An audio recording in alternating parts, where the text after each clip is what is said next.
You need to shut the fuck up. WTF Nation Radio. WTF Nation Radio. Hi, Lieutenant. How are you doing? Aw, did you find your land nav point, Lieutenant? Good job, Lieutenant.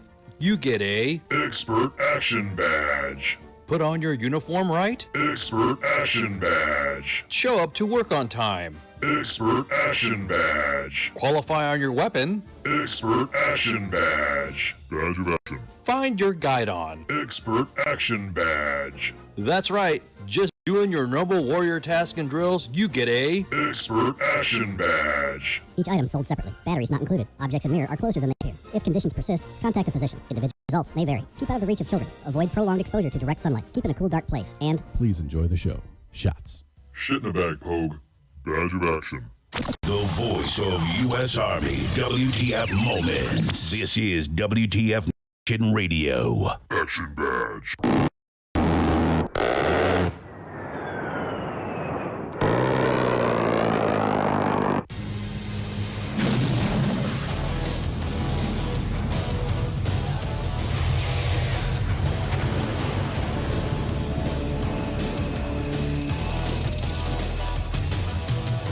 Hello, everybody. It's Friday. It's Friday, and it's December 8th, 2017. Hello. Welcome to Friday Night Freedom. I'm your host, Minx, and I'm here with Pookie. Pookie. Hey. Oh, there you are. Oh, my goodness. It's Friday. We made it through another week. Oh, God. I feel you. Dude, it's been such a long week. Dude, okay, so did you work today? I never know your schedule. Like, you never have, like, a set schedule. No, I do odd jobs, just I so know. whenever I get a chance to. Did you work today? No, I didn't. Oh. I did. Sounds like fun. I mean, it was to an extent. A patient of mine grabbed my ass twice. Was the patient under anesthesia? I mean, technically they had, had already been given some drugs such as Versed and some fentanyl, which, are just there to relax them. And then, yeah, I come over with a fucking a warm blanket, right? Because we keep the OR super cold because infection rates or something. I think it's mostly because it's hot as balls in there with all the the gown and everything on. But yeah, so I come in with a warm blanket and I put it on the patient and he's like, "Oh, this feels amazing." One hand full cup on my ass and I'm like, what just happened? Right? And so I play it off because I'm like, no, he's drugged, right? It's fine. And he's old, so it's whatever, right? Fucking whatever. And then a couple minutes later, I forget what happened. He looked at me and he's like, "Oh, you have really pretty eyes." And I was like, "Oh, thank you." And it's the most common thing I get because, people only see that. That's all they see when I'm at work is just my eyes. And so I'm used to that. And then he fucking did it again, just full open palm on my butt and kind of grabbed it a little and gave it a little pat. And I was like, what the fuck is going on right now? He didn't even buy me dinner. He doesn't come on now. If you're going to grab my ass, at least buy me something to drink. Don't do it when I'm at work. It's fuck. Yeah, I kind of got a little violated at work today. I was, my ass hasn't been grabbed in a while. So I was like, oh, hey, look, I still got it. I am kind of not excited for the fact that it was by a, 60-something-year-old dude, or he might have been 7. I don't fucking know. He's old. And who was drugged. So apparently that's the winning combination for me is I need to drug someone and then they'll grab my ass. Yes. That's it. That is the winning combination. Yeah. Oh, and then I was told on, I think I was told sometime this week that people forget I'm female, and I was like, oh, I think that's a compliment, so thank you. Like, it was one of my docs. He's like, sometimes I forget you're a chick, and I'm like, all right. Thank you. I don't know. How do you respond to that? Like, I don't know. I don't know either. I'm like, it's weird. I've never been in that situation. where someone's like, I forgot you were a dude, Pookie. Sorry. No one's done that to you? That's so weird. Nope. I don't know why. Right? Nobody knows. But yeah. Oh, hello, Rob. But, and then I've got a friend who's sending me deer jerky, and I'm so excited about that. That sounds good. Oh, I can't wait. He's sending me 3 different types. He told me to pick out like 3 flavors, and so I picked out sweet teriyaki, a honey bourbon one, which sounded super good. And then he's like, well, what's the third one? And I was like, I'm female. Like, you're lucky I even picked 2. So let's not push your luck here. I was like, just surprise me with the third one. Like, I can't make decisions like this. Absolutely cannot. Too many choices. Right? Yeah. Too many fucking voices going on in my goddamn head. I can't do it. I can't. But yeah. So,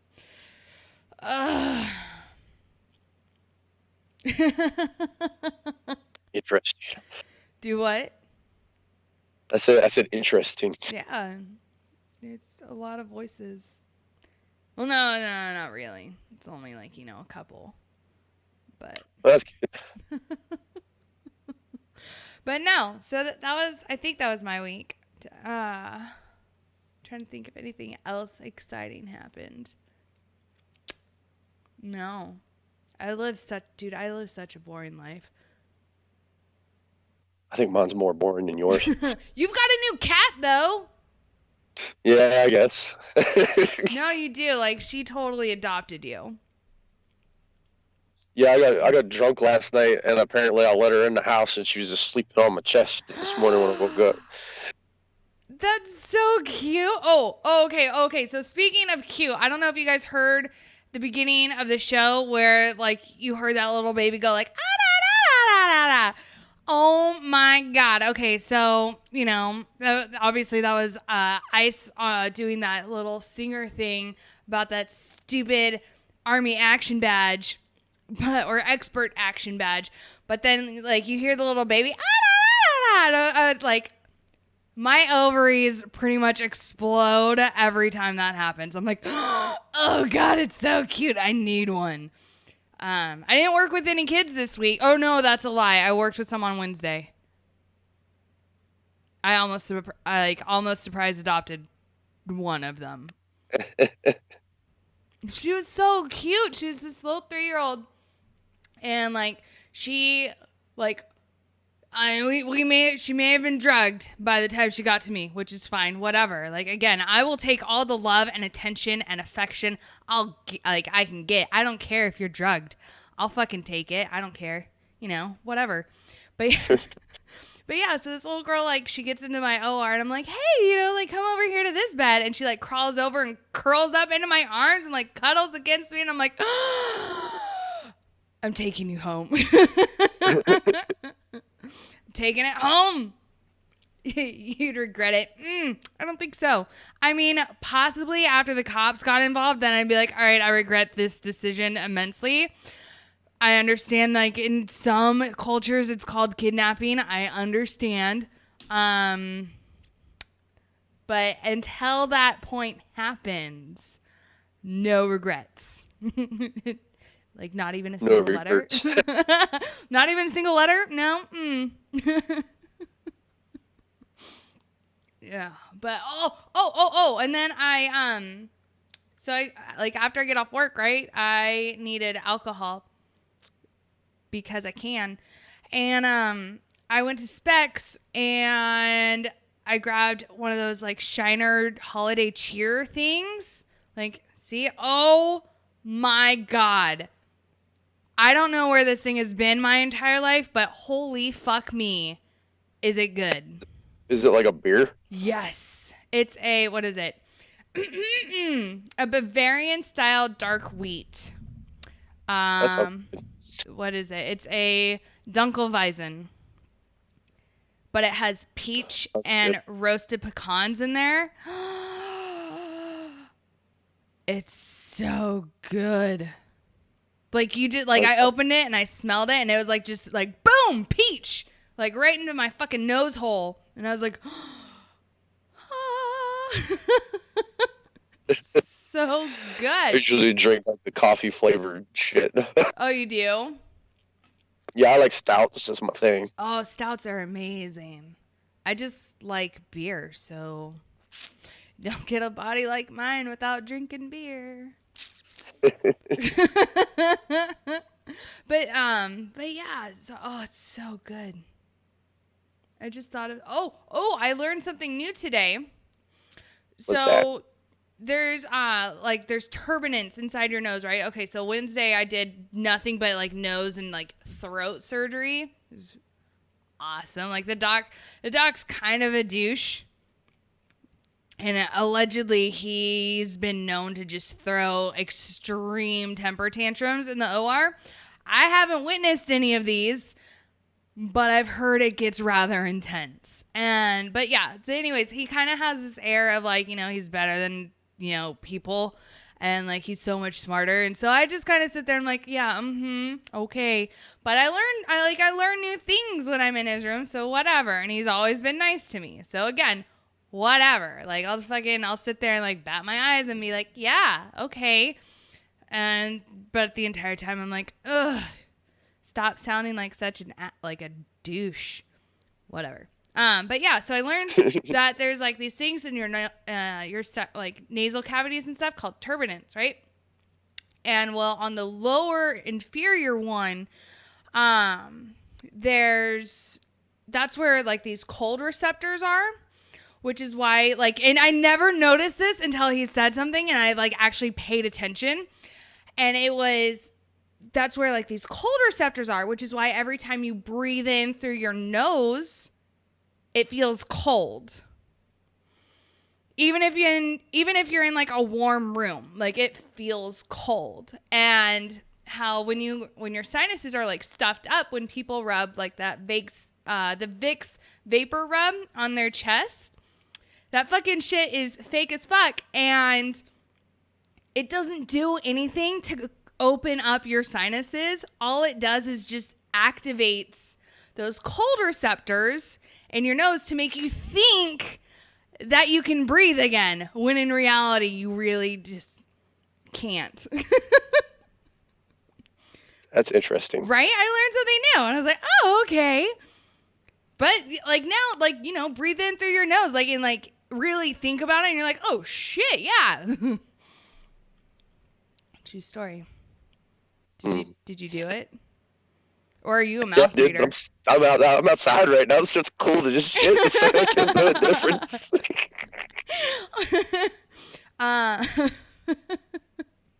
And then what did I do yesterday? I did a tummy tuck and new titties and a shit ton of liposuction yesterday. But the plastics room is always interesting. I'll bet. Fucking Trevor, put it under your nose and it blocks out the smell of a 300-pound dialysis patient. Ugh. Yeah, no, ugh. I'm sure it would. We actually use something like that in the OR. Or benzoin. My favorite's benzoin just because I really enjoy that smell. But when a patient comes in with, gangrene or open bowel and yeah. Or, just reeks of just death. And you're like, you fucking like load up your nose. You're like, no.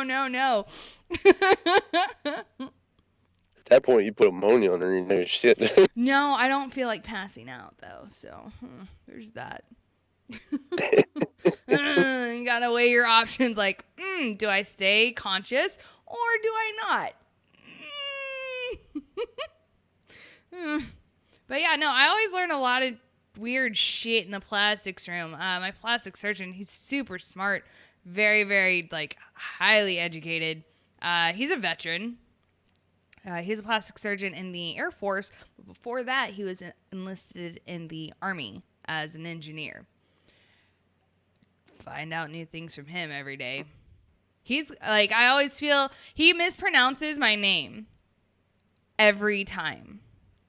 Even after, like, I'll say it correctly, it's gotten to the point where he just fucking mispronounces it, and I'm just like, okay. Like, apparently this is what my name is now. Like, I'm fucking whatever.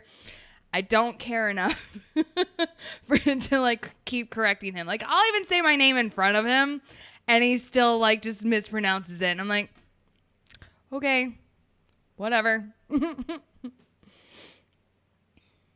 But... So I use that to catch telemarketers. When they mispronounce my name, I hang the phone up. Oh, yeah? Like your first name? Because your first name is like pretty, easy. But that last name of yours, dear sweet Jesus. Like, hello, is this letters? I'm sure there's a word in here somewhere. Like that's what I would do. I could never be a telemarketer because, like, I'd fuck people's names up and be like, hello, sir, right? Sir? I don't know. It would be bad. But, So you have a new cat, so that's exciting. Have you named her yet? No. Why? Because I don't know. I just call it Gato. Okay, so you call her Cat. That's good. Yeah. I mean, I guess. I honestly think it's the neighbor's cat because every morning when I come out with my coffee, it comes strolling from the neighbor's house. So I think I kind of stole the neighbor's cat. Did you or did she steal you? Well, I'm still here, so. But, So, has the government shut down today? For the snow? No, well, yeah, no, it's shut down in Texas because of snow. Okay, so I don't know if anyone knows where, like, Laredo, Texas is, but it is literally, like, on the border of Mexico, right? So it's, like, super south, like, south Texas. They fucking got snow last night. Everywhere around, except for where I'm at, got snow in Texas. Like, Fort Sam got shut down. Austin got snow. Houston got snow. College Station got snow. Fucking everywhere got snow. Except my area, which is fine. Like, I mean, it would have been fun to see. Been like, oh, hey, look, white stuff. And then, like, go back inside and curl into my blanket. But, instead, it decided to just get cold as fuck. And I don't do well with cold. Like, because I love cold. No, but like seriously, it was 80 goddamn degrees a week ago. And then, 3 days ago, it was 70 something. And then today it was 20. And I'm like, what? And then on Monday, it's supposed to be back up at 75. I don't understand what's going on. But, Sounds like Texas weather. Or, it's global warming. The bullshit. Right? Yeah. Fucking. Ugh. I don't know. It was like that. It was like in the 60s the other day, and now it's like cold as shit. And it was snowing earlier, but it stopped. I don't know what's going on. Fucking weather's crazy. But okay, so yeah, so back to, government shutdown. Do we have a budget? Do we ever have a budget? We're supposed to. That's how the government runs. But do we have, like, you know, a federal budget? Did that thing get passed, or are we on, like, a federal shutdown? Well, I don't know. I hope not. Because I have mail that needs to get sent out, and I can't do that if the federal government has closed. I thought it's closed until the 22nd? Casey, is that true? Oh, no, they're good until the 22nd. Oh, okay. So, they'll just raise the debt ceiling again. Right? I mean, at least it gives us until, you know, right before Christmas, because that's not going to stress people out. Oh, that's one thing I don't fucking understand is Christmas and why people get so fucking stressed out about buying copious amounts of gifts for, like, especially for kids. And I get it. I don't have kids, so, you know, fuck it, whatever. Nah, right? But if it's stressing you the fuck out to where you're losing your goddamn mind about, I haven't bought enough presents for my kid who already has a shit ton of toys, what do I do? Woe is me. Like, why are you stressing out so much about this? Like, just get them, you know, 2-3 things at most, because let's face it, they're fucking kids, so they're going to play with it for 5 minutes, and then they're going to put it down, and who knows if they're going to pick it up again? We don't know. You know, and then buy them socks or something. I don't, like, everyone loves socks. Get down with the whole gift buying thing. You know, I'm the jackass that'll give you a $25 Visa prepaid card and be like, Merry Christmas. Right? No, but see, something like that, like, that's something, like, you know, I would enjoy it. Be like, oh, sweet, thanks, man. You know, because, like, at work, we're doing a Secret Santa, and they're like, you know, write down 3 things that you want. And I was like, I don't fucking know. Like an Amazon gift card, so that way I can buy something that I want instead of telling someone else to buy it for me, because I don't know how much it's going to cost. I don't even know what the fuck I want. So just give me a fucking gift card and, like, you know, call it a day. But yeah. Oh, I did ask for a toy for my dog. I was like, that was nice. I was like, he likes stuffed animals. Get my fur baby a toy.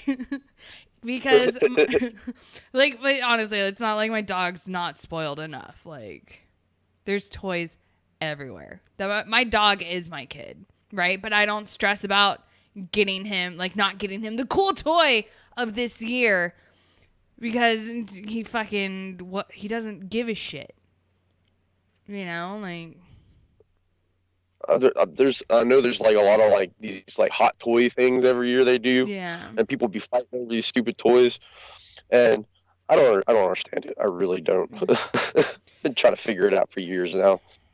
You know, it, like, you know, especially like, you know, I don't understand why people allow that sort of unnecessary stress into their lives. Like, it's just fucking, like, you know, hey, breathe. 1, right? Breathe. 2, it's not that big of a deal. You know, especially if you buy them a shit ton of presents on their birthday. Like, who the fuck cares if you, like, have a mound of presents for them to open come Christmas? Like, who the fuck cares? Like, how much shit does your kid need? You know, that's why there's a bunch of spoiled kids running around. Right? Like, you know, buy them clothes. Like, sure, clothes. Okay, I understand that. Kids fucking grow. But then, you know, do they need 20 brand new toys? No, they fucking don't. Like, I don't think that they do. But again, I don't have kids, so I can't, you know, whatever. Oh, thanks, Michael.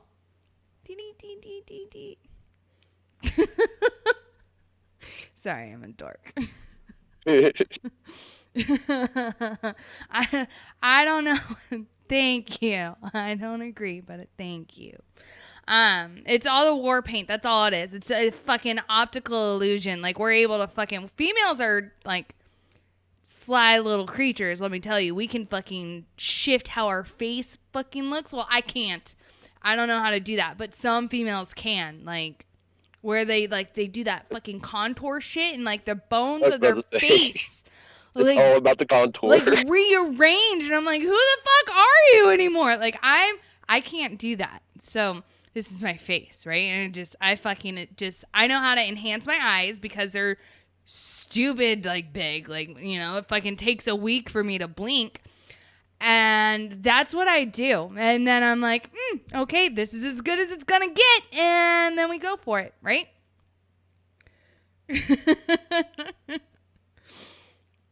But yeah, so this is my face. Yeah. Right? Oh, Pookie, we need your video up though, so that way everyone can see your amazing face. Oh God, I'd be scaring people away. I know you would. That's why I was like, you mountain man. Like seriously though, this thing smells like peach fucking tea. It's amazing. I need to get my hands on it. I don't think they sell Shiner up this way though. Oh, it's so good. Like, okay, but you get Yingling.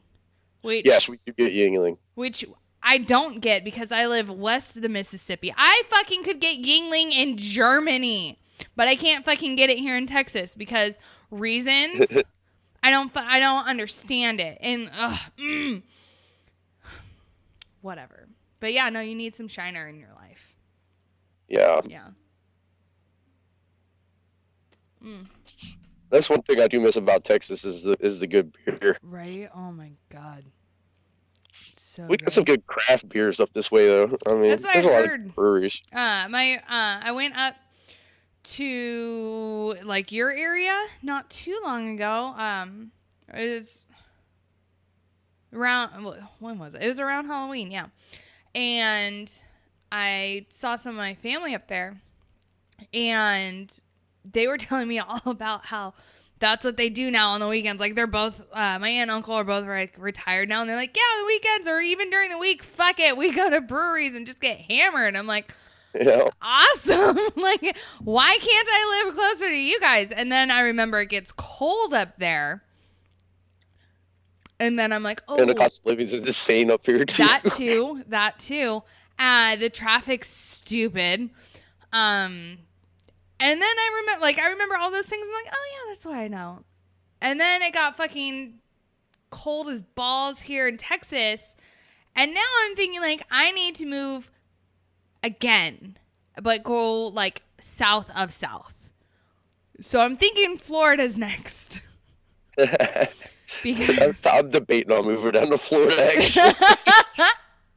you know, fucking the beach is there, Disney World is there, Universal / Harry Potter World is there, which I still need to go. Like I'm an uber epic like Harry Potter fanatic, and I haven't been, and I'm highly disappointed in myself. Like I've got a fucking like Gryffindor robe and a tie and a fucking shirt and a wand, and I'm like, I need to go.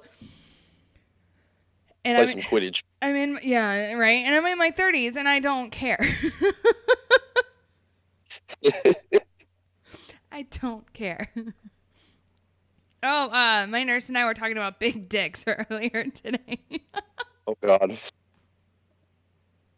We were talking because we were talking about how, you know, like if you make a connection with a dude. I lived in Phoenix.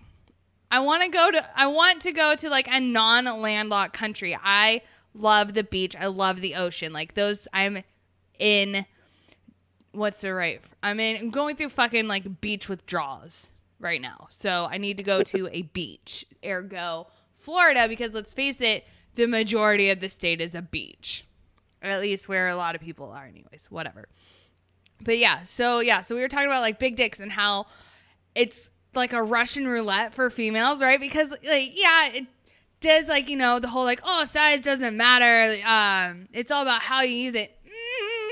To an extent. You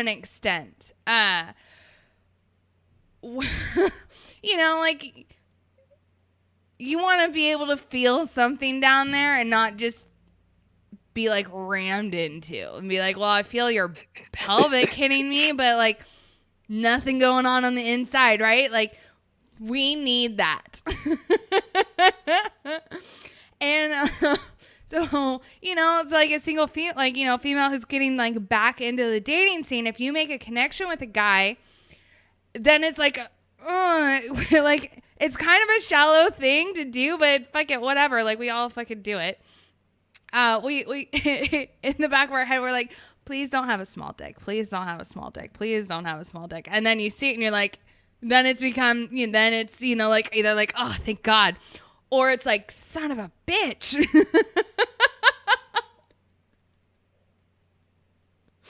and like that, the latter one, you're just like, God damn it. And like, I really like you. Like, you're super cute. You're nice. Like, you're everything's just, come on. Like, I can't feel anything down there. Like, it doesn't matter if you have like a gaping vag or if it's like super tight to where you can hardly get a tampon up there.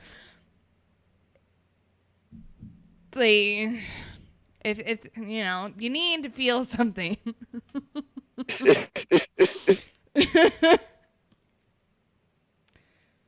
But yeah.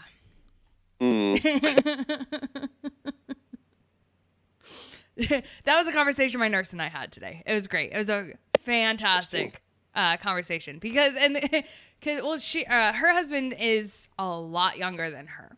And apparently, like, I haven't seen pictures of him, but apparently he is quite nice to look at as well. And she's like, and then he's got this big dick. And I'm like, oh, good to know. Okay, like, I didn't need to know that, but good to know. And she was like, when we fight and everything, and it normally goes along the lines of like, oh, fuck you. No, fuck you. I'm done. Fuck you. I'm done. And then it turns into like apparently amazing makeup sex. And she was like, God, just, if we fight, just take off your shirt. Like, that's all you got to do to distract me is just get naked. And then I'll look at you and be like, oh, God, yes, no, this is why I put up with you. And I was like, what? Right? Exactly, Faith. You joined just the right time. Yeah, fucking, we had quite an interesting conversation at work today. It was totally out of left field. I was like, where is this coming from? But, whatever. I've always wondered if chicks sit around talking about dicks. Oh, we do. And then and then we don't share the dick pics that we've received, but we'll like show pictures of like, the guy that we're talking to. Trevor.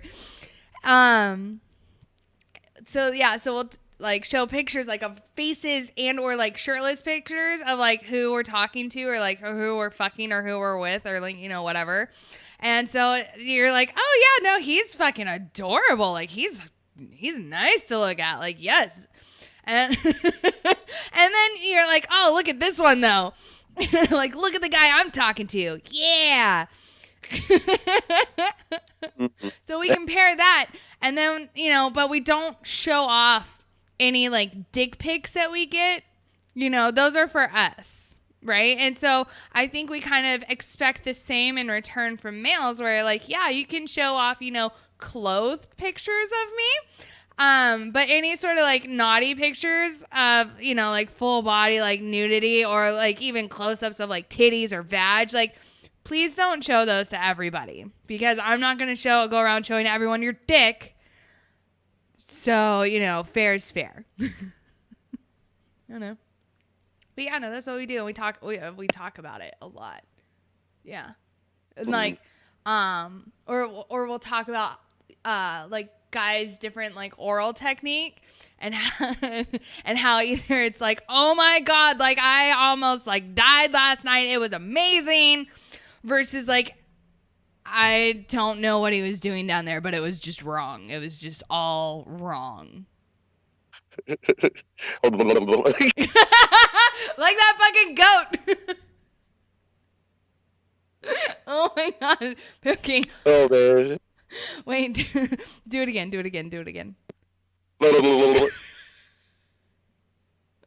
I swear to God, like if a guy ever did that to me, like down there and like his mouth is down in my like, my vag and he's like, I'd like probably smack his head and be like, the fuck are you doing down there? Like, there's nothing, like, what's going on? There's no fucking goat down there. No humdingers.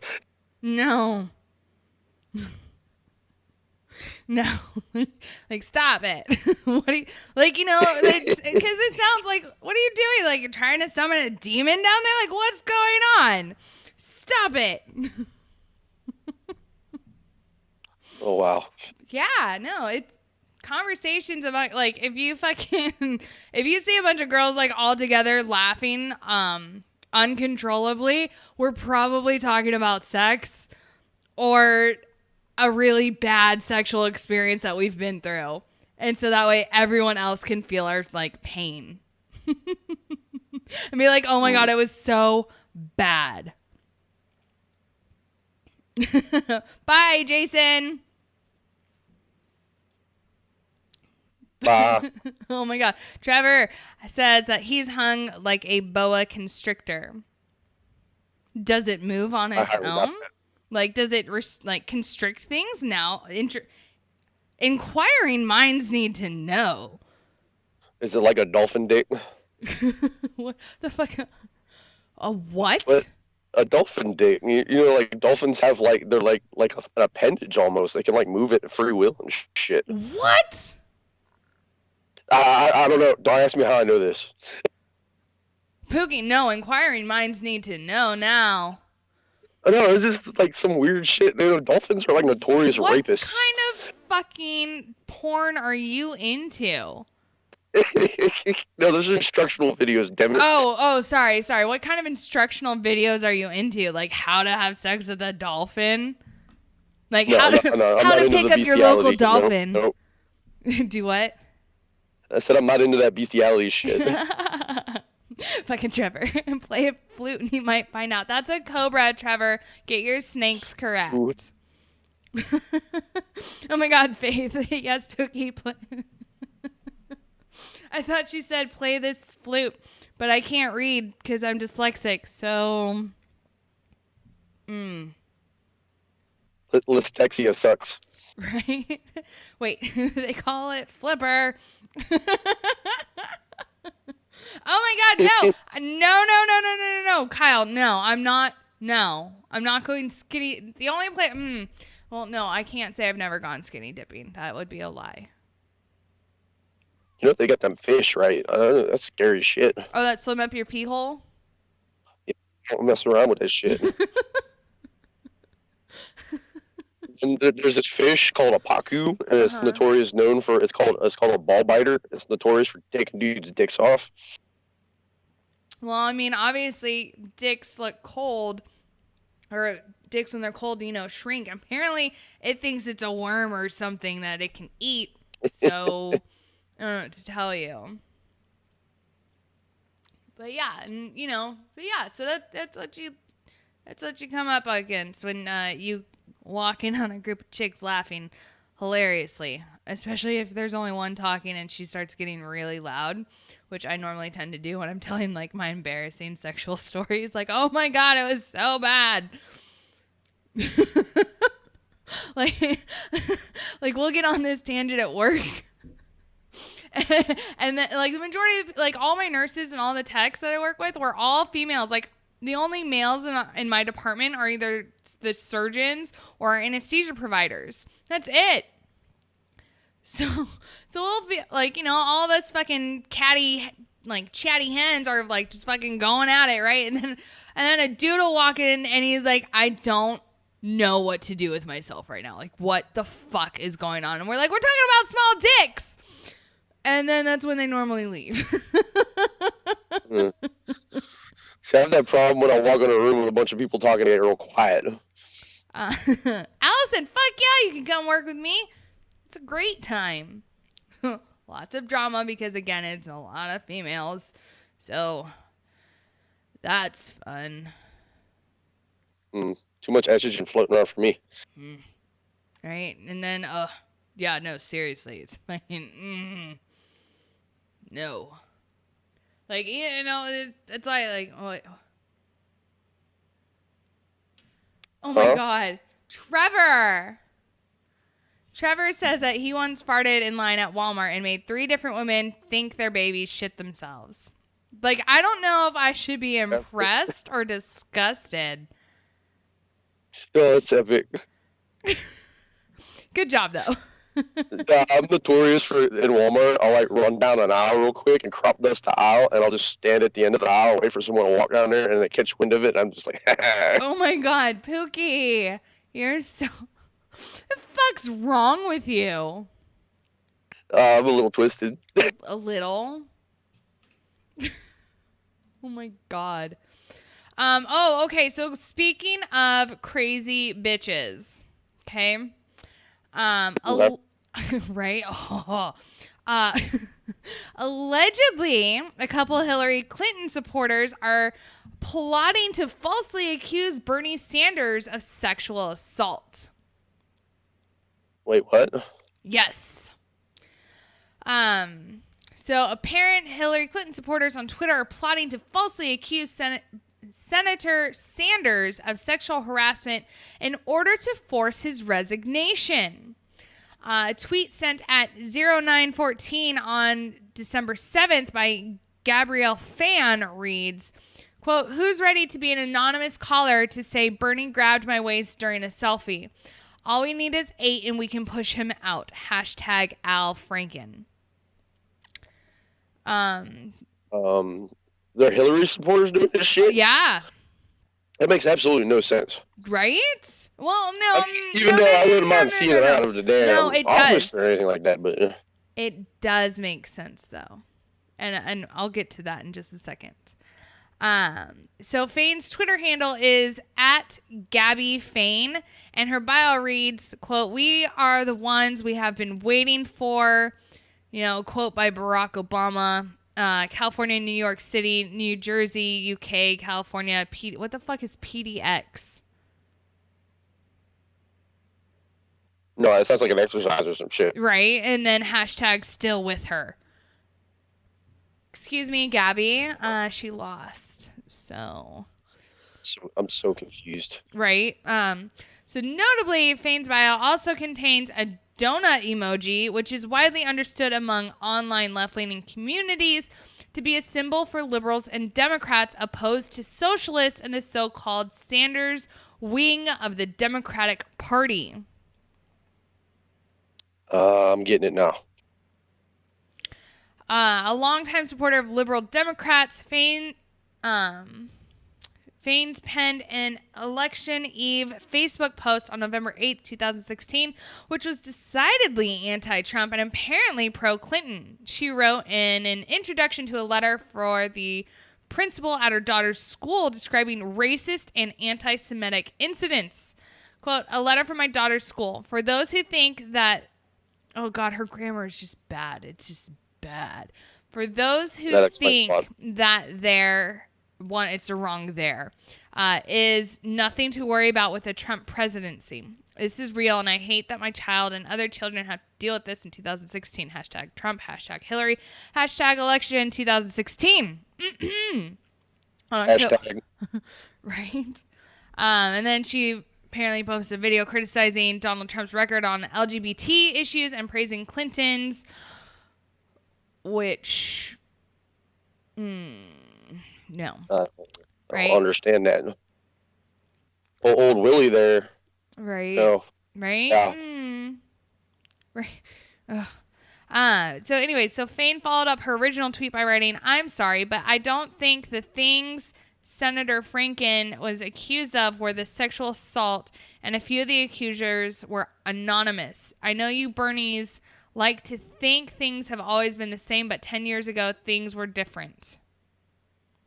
In the aftermath of Fane's Sanders-focused tweet being shared and harshly criticized by other users on Twitter, she protected her account, which I guess means that her tweets are no longer publicly accessible. Where's OPSEC Monkey? I was just about to ask that. Right? OPSEC Monkey, we need you. We need you to do your thing and get some shit from her. So as of this afternoon, the false accusation the false accusations aimed at Sanders is on the verge of becoming a viral blemish on the hashtag #MeToo movement.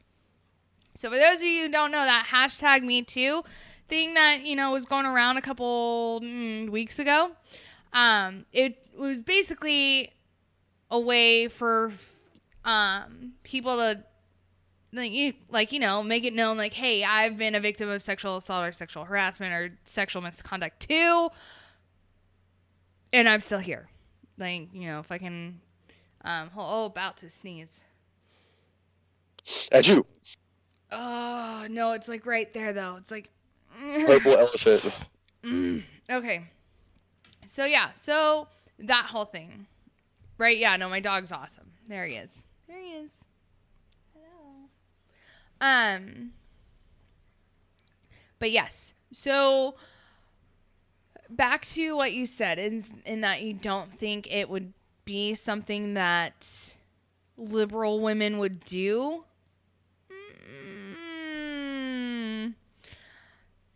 To further it, like, let's face it, anyone who's trying to further an agenda, like, you can't rule anything out, whether that's on the left or the right. I'm busy right now. I love you, but I'm busy. What's on your nose? Sorry, he's got something weird on his nose. It's cat poop. No, he probably would have eaten the cat. Which I'm getting a cat here soon, so I don't know how that's going to work.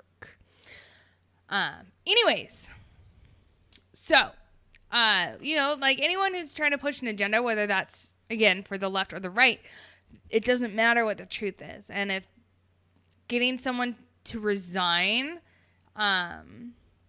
is your end game, they don't fucking care, because, let's face it, that with today's climate and today's society, all you need are accusations. That's all you need. You don't need it. They don't even have to be fucking true. They just have to be there. And it has to be multiple accusations about the same thing from different women. And that's how, apparently, that's how you're going to get a man out of his position, because feminism. Am I right, ladies? Oppression. Fucking, like, I saw something last night, like, true, like, fighting sexism against women does not mean being sexist against men, which is completely true. Yeah. Like, if you don't want to be subject to sexism because you're a woman, does not mean, like, it does not give you the right to be a fucking sexist asshole towards a man or a man hater. Because that's not going to solve anything. But yeah, so, like, when I say, it doesn't take much to get men, like, forced to resign, a former aide to the Republican Trent Franks has told the Associated Press the congressman repeatedly pressed her to carry his child. At one point offering her $5 million to act as a surrogate mother. So the 8-term lawmaker, it's not that he fucking did anything except be like, hey, have my baby. Like, that's it. He didn't make any sort of other advances towards her. It was just, hey, have my baby. I'll pay you $5 million to have my baby. Oh, okay, yeah, sure, no. Like, who, like, I'm just saying, like, if that was me, I'd be like, oh, all right, sure. Like, wait. But then questions would be asked, like, do I have to have sex with you? Or can it just be, like, injected in? Because that's going to really weigh. Turkey baster. Yeah, like, that's going to really sway my decision here. But yeah, so the 8-term lawmaker abruptly resigned Friday, bowing to an ultimatum from House Speaker Paul Ryan. Ryan told Franks that he would refer the allegations to the Ethics Committee and urged him to step aside. The former staffer said the congressman at least 4 times asked if she'd be willing to act as a surrogate in exchange for money. Frank, in his statement announcing his resignation, said he and his wife, who have struggled with infertility, have twins who were carried through a surrogacy. What a bitch. Sorry. So the former aide said the conversations took place in private, sometimes in the congressman's car. What? Why was she in the fucking car? And that she repeatedly told him she wasn't interested. She said she never filed a formal complaint because until recently she didn't know where to go, but that his behavior had made her feel uncomfortable. The Associated Press verified the identity of the staffer and confirmed that she worked in Frank's office. She asked that her name be withheld out of concern for her privacy. During my time there, I was asked a few times to look over a, quote, contract, unquote, to carry his child, and if I would conceive his child, I would be given $5 million. She said, adding that she refused to even look over the contract and has never seen a copy.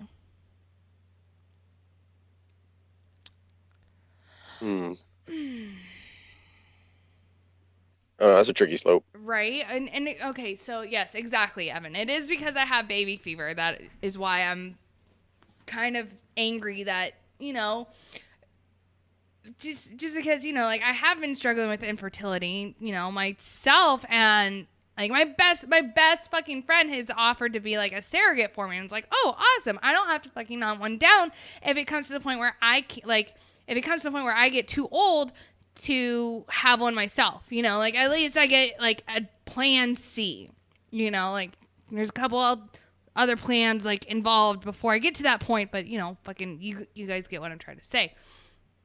But I mean, you know, like on the one hand, he should not have been pressing her multiple times, especially if after the first time she said, I'm not interested, you know, or just a flat out like, no, stop asking me. So I don't think that his resignation should have happened because he did not assault her. He didn't harass her. He was trying to have more kids with his wife, but they were physically unable to. And like and fucking $5 million, like a normal surrogacy, like a normal surrogate mother only makes about somewhere between like 30 to 40,000. Like it's a lot. I mean, it's just funny that these congressmen got like $500 million just chilling around there. Right. I got $5 million just hanging around. You want to have my baby? I mean, maybe. Again, do I have to sleep with you? Because if that's part of the deal, then we might have to up that number. That congressman's barking up the wrong tree. If you come to my area and offers even $1 million, it'd be like 1,000 women offering. Right? Like, oh, okay, yeah. So, thanks, Faith. Hopefully one day, you know, again, I have baby fever like nobody's business. Speaking of, I need to hear Baby Ice again really quickly. WTF Nation Wait Radio. for it. WTF Nation Radio. Hi, Lieutenant. How are you doing? Aw, did you find your land nav point, Lieutenant? Good job. It's so cute. I need one. They're a pain in the ass. No, they're not. You don't have any. Shut up. No, I don't want no kids because I know what they turn into. Adults? No, they turn into teenagers. Oh, well, I mean, but then after that's the adult stage. So, you know, there's that. Oh, did you see that a Republican senator from Oklahoma was caught in a hotel room with a 17-year-old boy? Yeah, I saw that. That's awkward. Telling you, these senators are so corrupt. I don't trust any of them. It's so awkward. A 17-year-old kid. A boy. Not even a chick. A boy. Yeah. Like, you prostituted out a boy. Which, okay, so one, we've got you going for kids. So there's that. You're a fucking pedo now. But 2, now you're going after the same sex and you're a Republican, which, let's face it, most conservatives are closed-minded, if you will, when it comes to expressing or acting upon your sexuality, except if you're a chick, because let's face it, everybody loves lesbians. Everybody loves them. You know, something about 2 chicks eating each other out. Like, everyone's like, ah, yes. Right? Am I wrong? Don't do it for me. Really? Yeah, Well, now I'm curious. What does it for you? I don't know.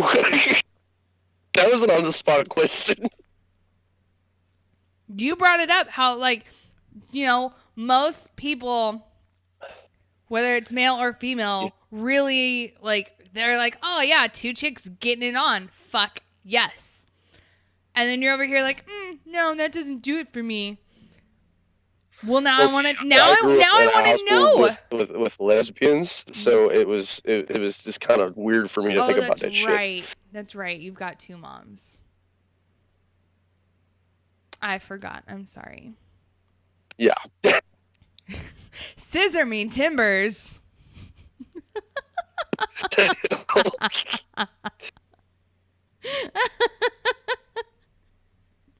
It's like Miss. Oh, Mrs. Garrison. Scissor me timbers. Think about I can't talk that. like... No, don't. Yeah. Oh my goodness, dolphin penis. What the fuck? It just came back. Right? See how your brain works now. Right? Oh my god. No, exactly, Faith. No butch ones. Like, only like lipstick lesbians. Yes, I agree. Like, if I want to, huh? It's so rare to see. Which one? Lipstick lesbians? 2 lipstick lesbians together. It's a rare commodity. It's not, though. Oh, I guess I was never privy to that. But yeah. Oh, dolphin penis does it for you, apparently. Who said that? Trevor. Oh, Trevor, you can go to hell. All right, you guys, we are going to take a quick break. Right, and full circle. Exactly, Nathan. We're going to take a quick break, and when we come back, we're going to have more shenanigans to talk about. So, yeah. We'll be back. Shots or some shit. I don't know. Eggnog.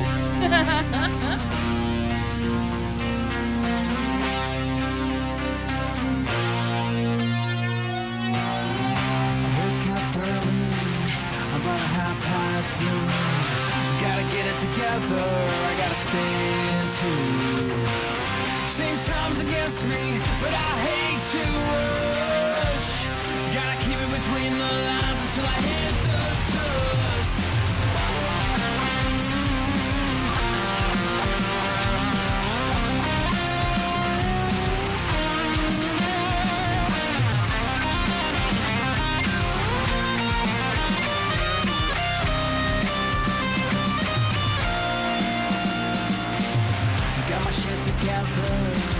I gotta buy some time. The key to freedom lies across the state line.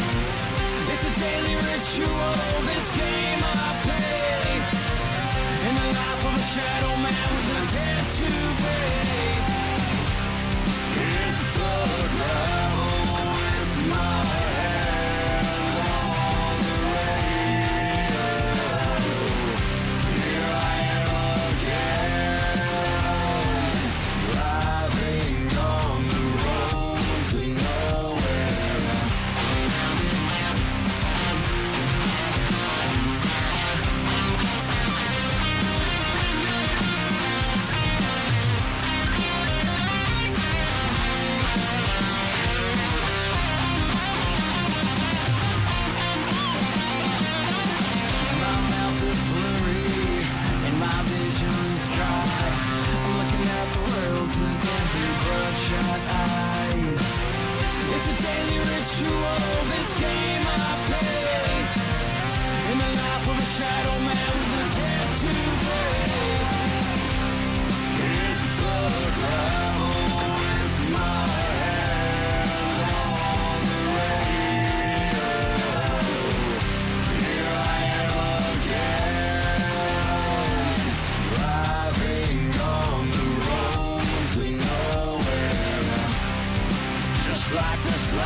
that I lead.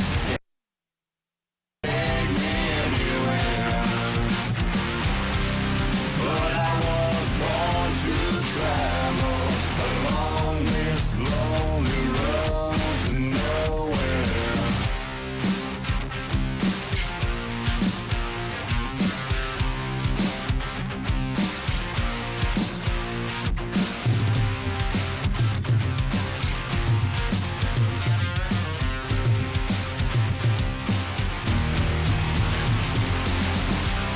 Hit the gravel with my hand on the radio. Here I am again, driving on the road to nowhere. Just like this life that I lead, it might not take me anywhere. But I was born to travel along this lonely road to nowhere.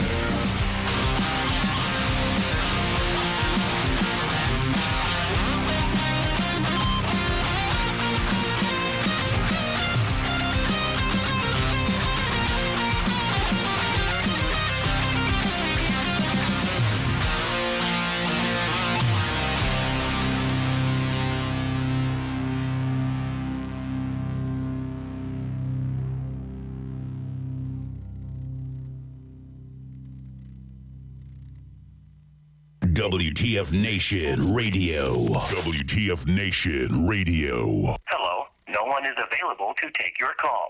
Please leave a message after the tone. Fucking answer your phone, AK. God damn it, answer your phone. I heard somebody talking about anal sex on the radio, so I figured I'd get my story. Give me a call back. Alright, bye. Hello.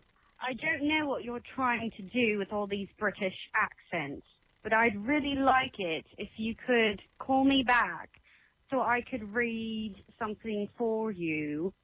Bollocks. I just burnt my hair with my, rolled marijuana. Stupid strawberries and crumpets. I don't like it. Have a good day. Hey baby, you gave me your number in the fucking bar. This is fucking Lewis. How you doing? Don't know why you ran off in such a rush. Yeah. I know you're digging my vibe, baby. Just give me a call back. You know the number. Go fuck yourself, Bobby.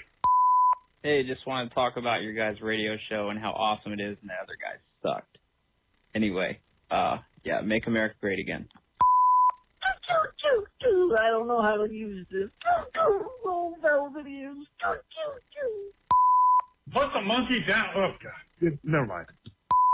Hey, brother, we need to get your show nationwide on this Sirius radio or satellite or something. Kind of hard to watch it when it comes on this damn little cell phone. Let's see what we can do to get you nationwide. Love to see you. Love to hear you. Continue on. You guys need more fucking lines if they're all busy. What the fuck? Get some more. Let me shit in your mouth. This is Randy Couture, and you're listening to WTF Nation Radio. Hello, everybody. Welcome back for part 2. Thanks for hanging out with us. I hope you liked that little thing. We get some awesome voicemails, I must say, especially if you guys hand out your numbers like to people at bars who you're like, don't call me. If you want to give them a fake number, give them our number because we love the voicemails. It's amazing. Like some of the shit we get is just like, what the actual fuck? Like that one chick who was like, hey, I heard you guys were talking about anal sex and I wanted to call in and give you my story. Like, okay. So, yeah. Yeah. Right? Yeah. fucking, oh my goodness. Pookie, I see that you turned your video on for me. Oh, yeah? I see. You fucking mountain man.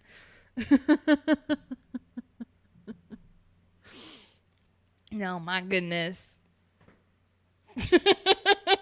Your fucking hair is so wild, and you're like, I wish you guys could see what I see.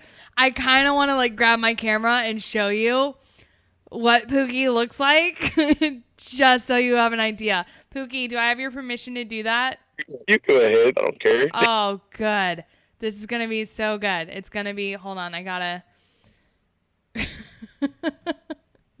Oh my God. It'll be my first on-air appearance. Right?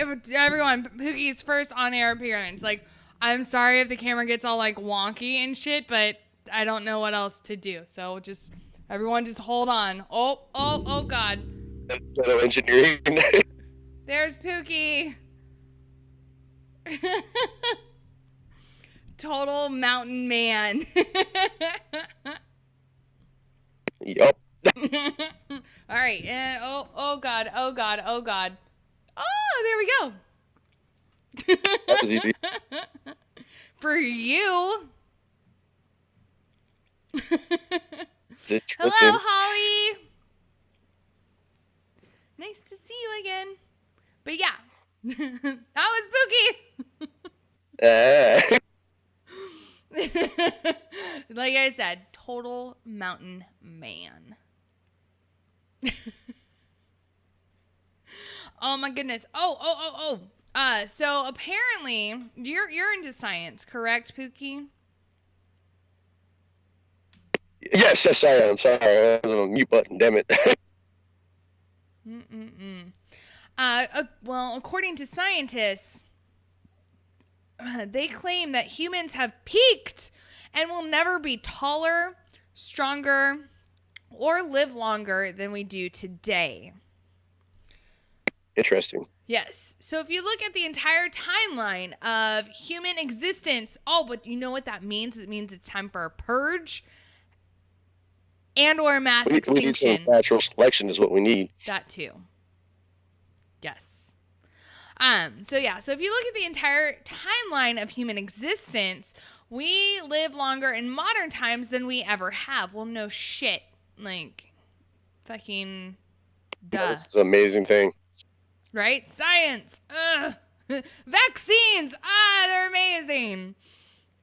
And we're continually beating world records with physical achievements that set new high bars for human capacity and capability. With that in mind, it might be tempting to imagine that humans will just keep getting better and living longer for the foreseeable future. But new research suggests that's simply not the case. Researchers now believe that humans have peaked. I disagree with that. Why? I'm a firm believer in this thing called singularity. Oh. It's where we start adapting our technology into ourselves. It's like cyborg kind of shit. Right. Right, Evan. Thanks, Evan, for that compliment on my nice closet. Thank you. Trevor brings up a good point, though. Like, according to biblical times, Noah lived to be around 400 years old. But again, I don't trust. I don't trust a book that has been written in a dead language and then rewritten centuries later to be rewritten with certain books omitted from it. Yeah, right. To be rewritten in another dead language that's translated from a further dead language and then rewritten and edited and rewritten and things thrown in that a certain person wanted and things taken out that another certain person didn't want in there, and then rewritten again from yet again another dead language translated into a language that everybody is supposedly knows. I don't trust it. Something about the amount of times it's gone through the editor's desk makes me suspicious. All the redactions. Right? All the goddamn redactions make me a little suspicious. And I always thought about that. Like, you know, I fucking grew up going to church every Sunday. Every Sunday. You know, like, you know, I was dedicated as an infant. I fucking chose to be baptized in high school. So it's, you know, again, but I've always had these questions, right? It's just no one would answer them, and if I brought them up, I was, you know, I got in trouble. But now that I'm like an adult and like, you know, like being, I can do whatever the fuck I want, right? Now I put, you know, my voice into those questions, and it's literally like, you know, how can we trust a book that's been edited so many times from a dead language and translated into another language from a dead language? And I have questions. I have questions, and that's it. Like, that's all I want. Like, I want to be able to question that and not be ostracized. Is that the right word? I think so. I don't know. Yes. Ostracized. Right. Oh, was baptized in dirty water. I was baptized in dirty water. I was baptized in the River Delta, which I don't know if anyone knows where that fucking is, but that's in the Bay Area of California. It's what is it? It's like the Sacramento River Delta that flows into the bay. Yeah. Oh, that water's dirty. That water is dirty. Sounds like the Potomac River. You don't want to go in there. You're gonna die. I mean, yeah, obviously I didn't die, and there's no jellyfish, but you can't see through the water at all. Like, the water's brown.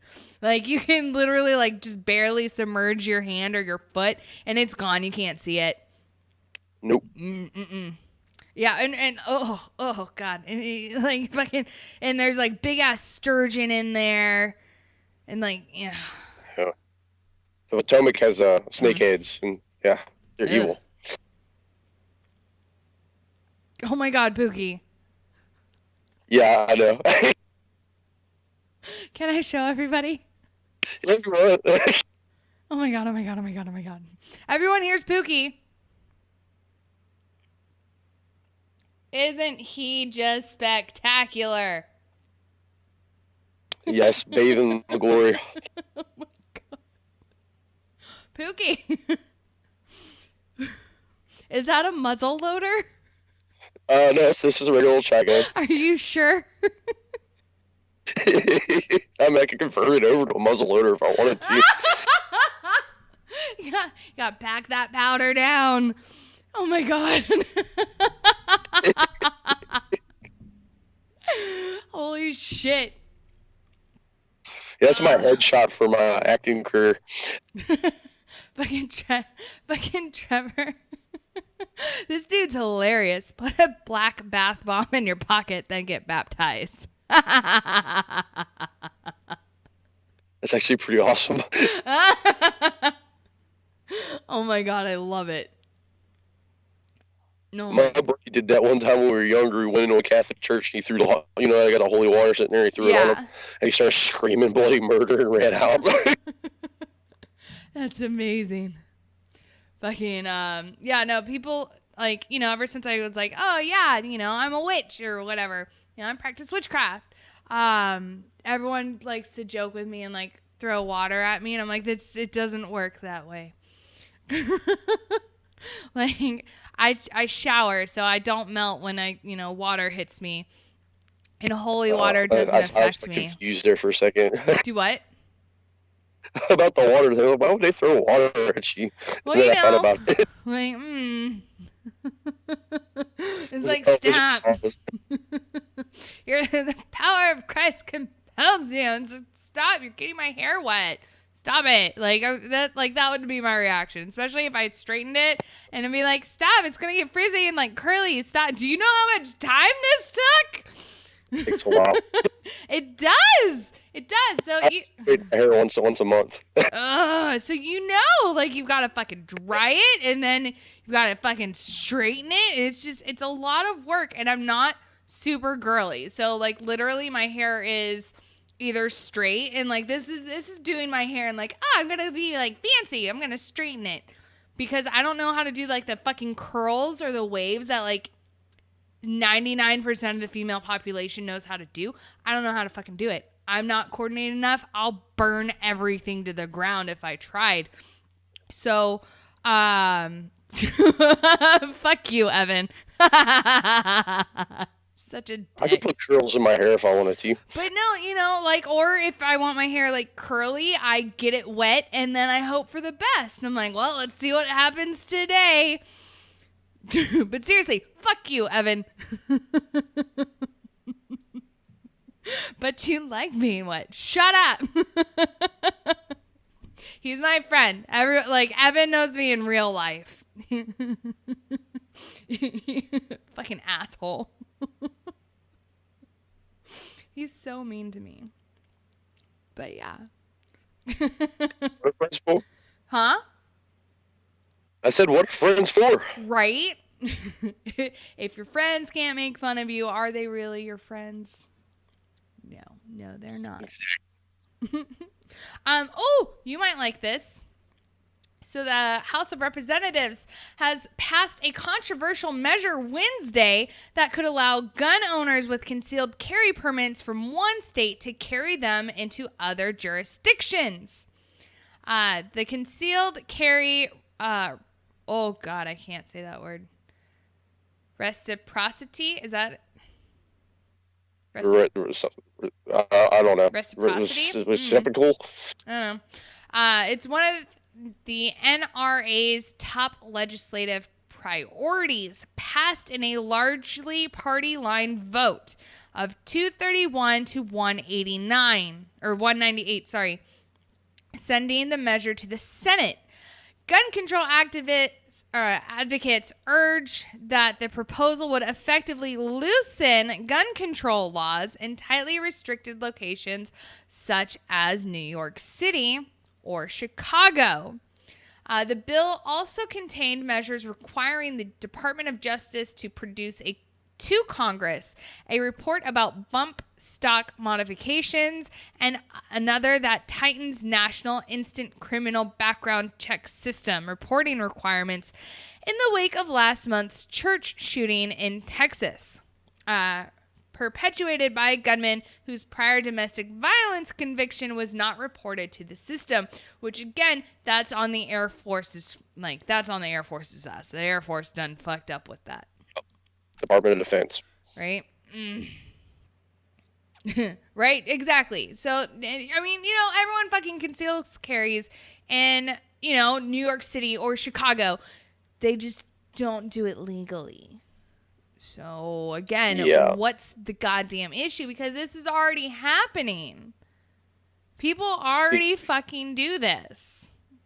See, it blows my mind. Like, if you read the Second Amendment, it says no law shall, whatever. I'm not going to get into it. But pretty much everyone should be able to legally conceal carry anyways. Right. Oh, wait, hold on. Thanks, Tim, for telling me a way to sound it out. Dude, I can't fucking...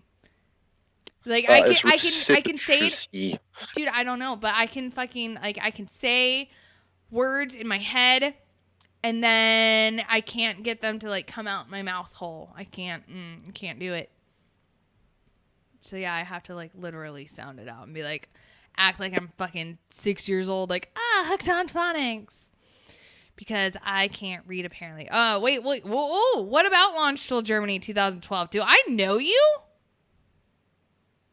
Never been to Germany. No, I have. Oh, dude, seriously, Trevor, I have dyslexia like a motherfucker. Fucking, it's so bad. I think I got you beat. Dude, you don't know. I mean, I got a hillbilly education, so I can't really, reads well. Like that backwoods stuff.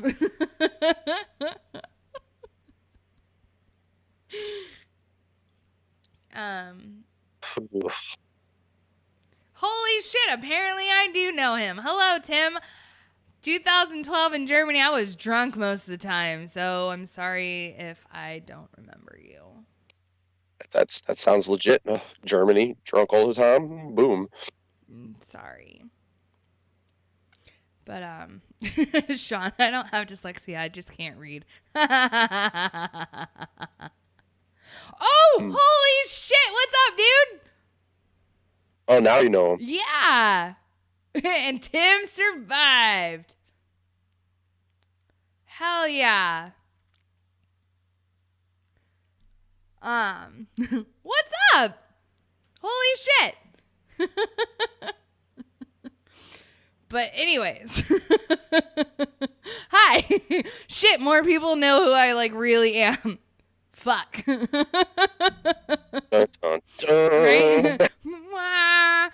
No,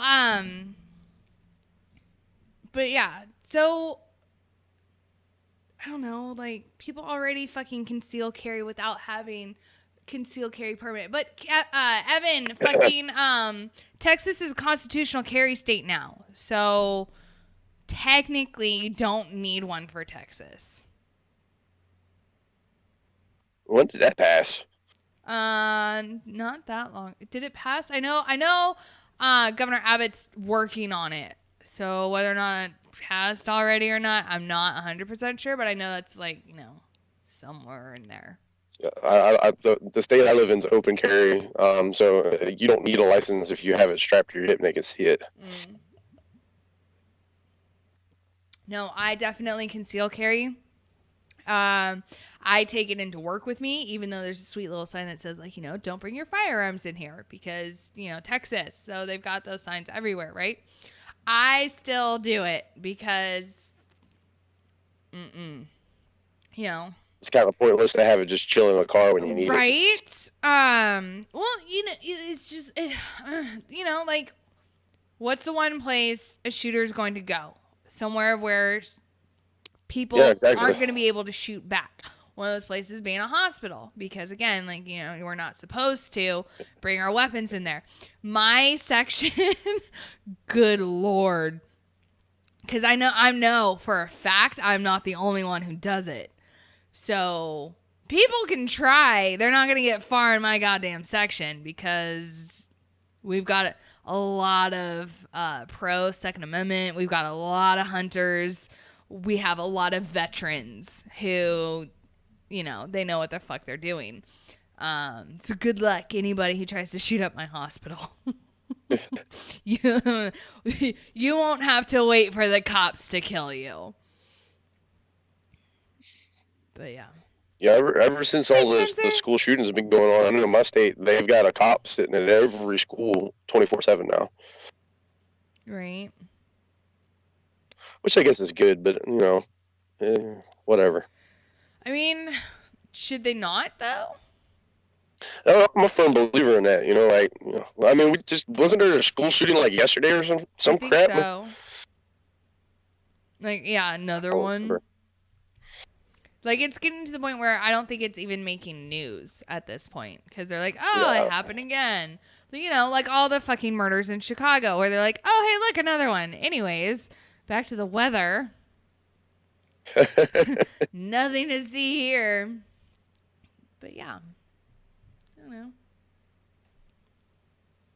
Yep. Yep.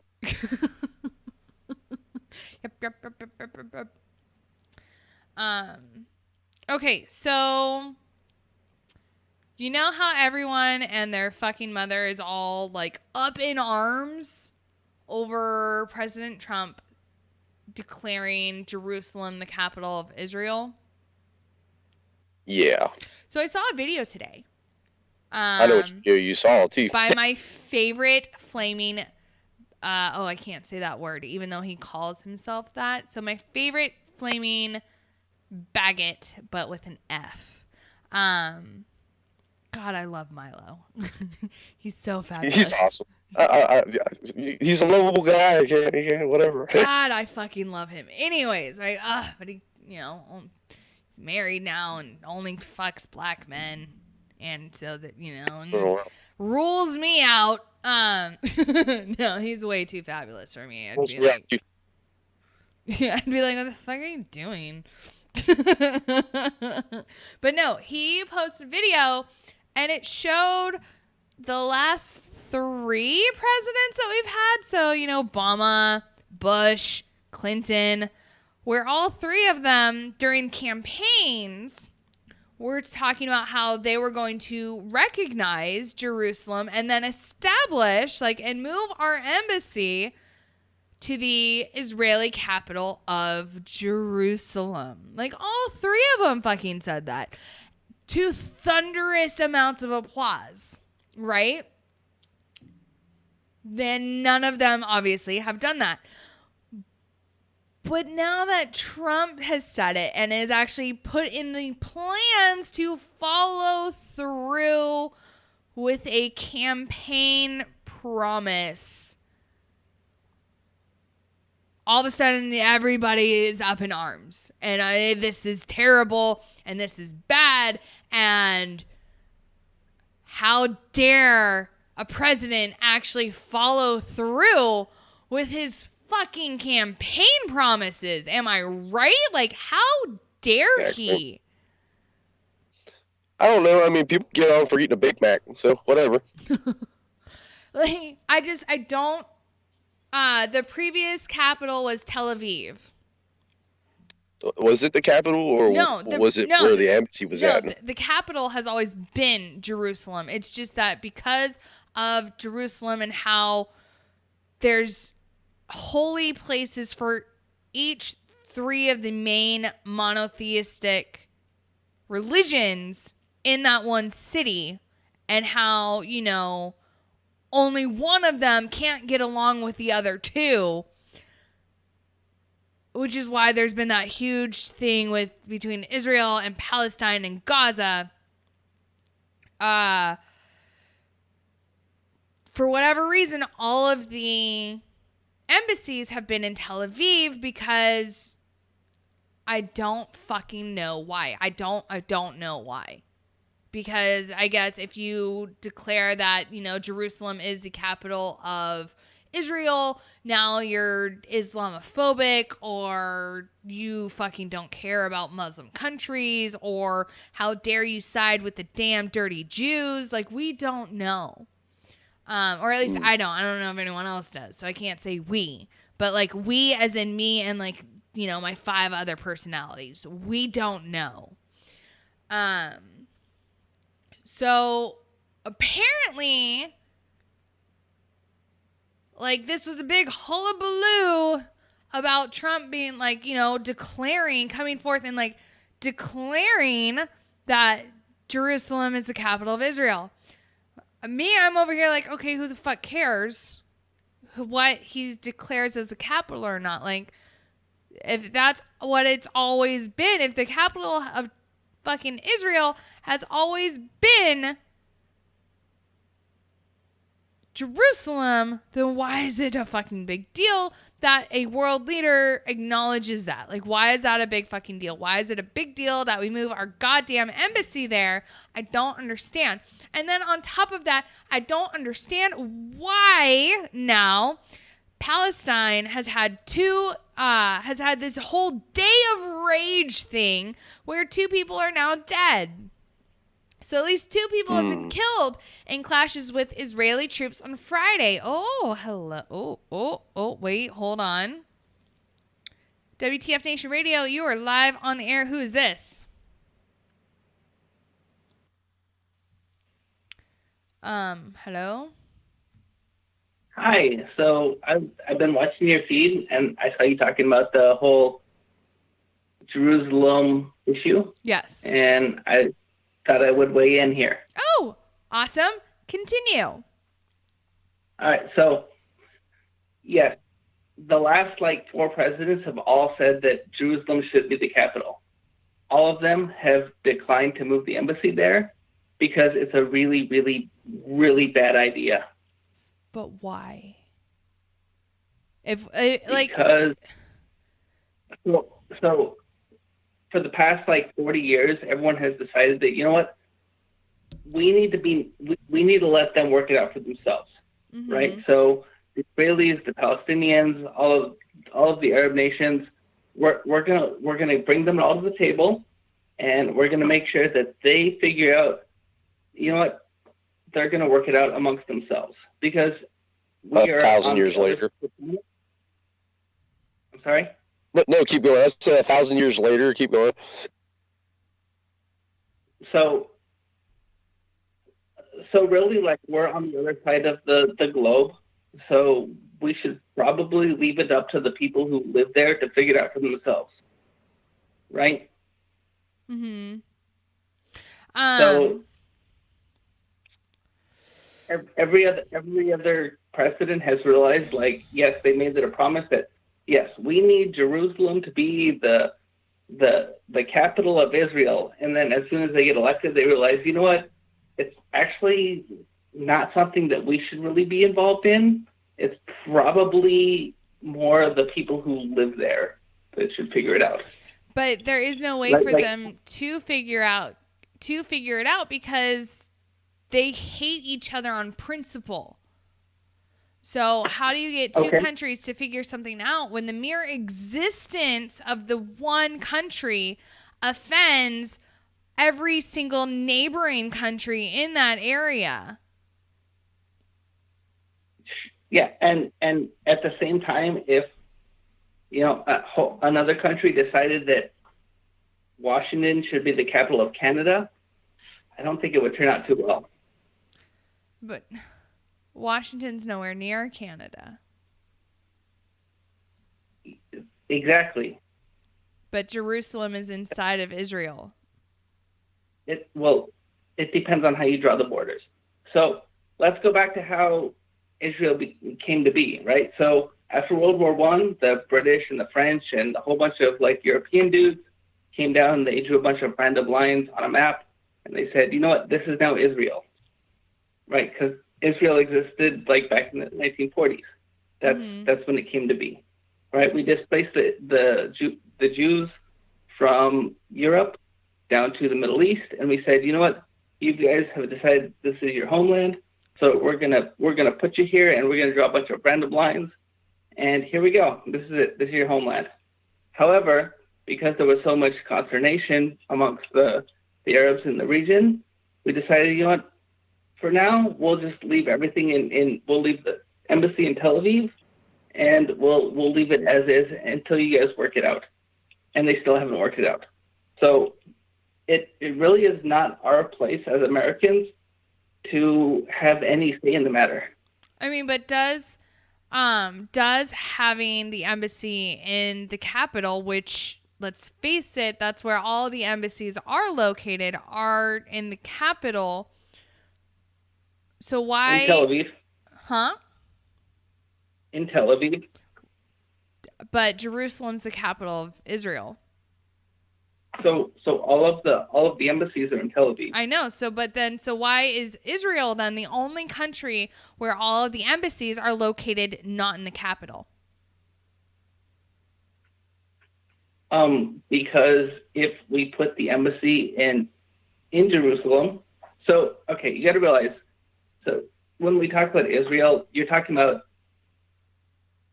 the only Jewish state in the middle of a gigantic Arab land, right? Yes, so you're talking about a postage stamp on a football field. Right? I know that, and I get that, which is why I don't see how Israel would be able to even negotiate anything with its neighbors, considering its neighbors don't even want to acknowledge the existence of the state or country of Israel. So it's really not that simple. I mean, so if you go back and look at history, back in the Arab-Israeli conflicts of the 1940s and 1960s, you know, this has been going on for a very, very, very long time. Mm-hmm. And I wish there was, I wish there was a solution. But honestly, like, we need to let them work it out for themselves. So you think like the best way to do that would be to keep our embassy in Tel Aviv and not move it? I mean, how is it our problem to solve?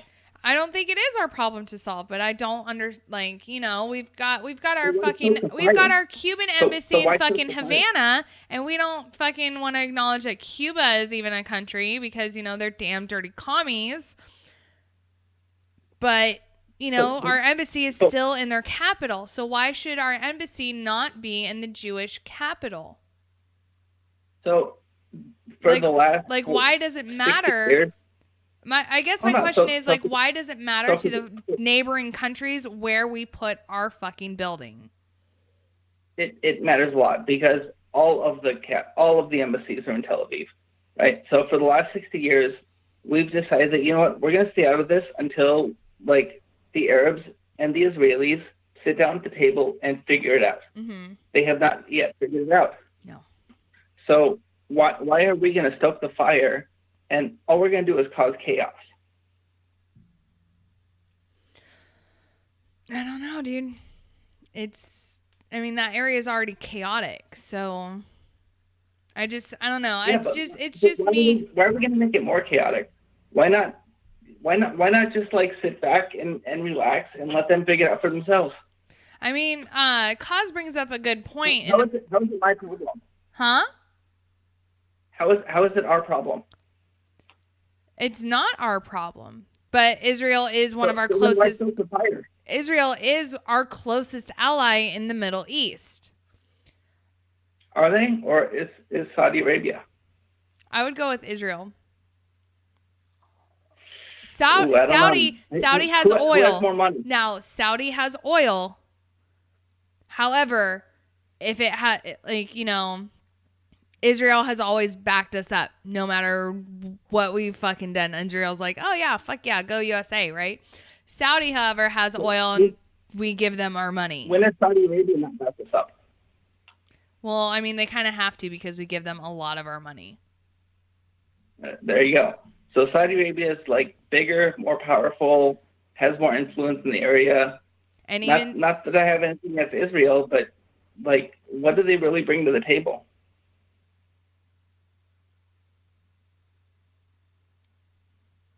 A non-Muslim ally in the Middle East. So it's a Muslim versus non-Muslim thing? Well, that's what the whole thing is down in fucking, which is why the Israeli-Palestinian conflict has been going on so long. That's what it comes down to, is Israeli versus like Jew versus Muslim. Like that's it. And Muslims don't acknowledge the existence of a Jewish state. So us moving our embassy there kind of forces them to kind of work their shit out faster, don't you think? No, it doesn't. It causes complete and total chaos, and the Israelis, there's no way the Israelis are going to come up on top because, like I said before, they're a postage stamp on a football field. Like, you've got 4 million Jews playing in a field of like 1 billion Muslims. Like, why do we want to create more chaos for the Jews? It doesn't make any sense. So what are you suggesting? Do we just abandon them? No, I'm saying we stand by them, but we don't need to create more chaos than there already is. Let's just like hang out, be in Tel Aviv, let them work it out for themselves eventually. But us hanging out in Tel Aviv though for the last 40 years hasn't done shit. Well, but there hasn't been a war, has there? You do realize that Israel gets fired upon every single day. And the Israelis have not been at war since the 1960s. Technically, have they been in an all-out war? No, they have not. However, they do fire missiles back and forth all the time. They are always under threat at their borders of being either shot or stabbed or, approached by suicide bombers. Are there tunnels dug underneath the border from Palestine into Israel to send people into Israel to cause terror? Yes, there are. And yes, all those other things that I said have happened. So is it an all-out declared war between Israel and Palestine? No, it is not. You are correct. It is not, by definition, a war. However, it's not stopping attacks going from one side into the other. So, us being in Tel Aviv for the last 40 years has not stopped anything from happening.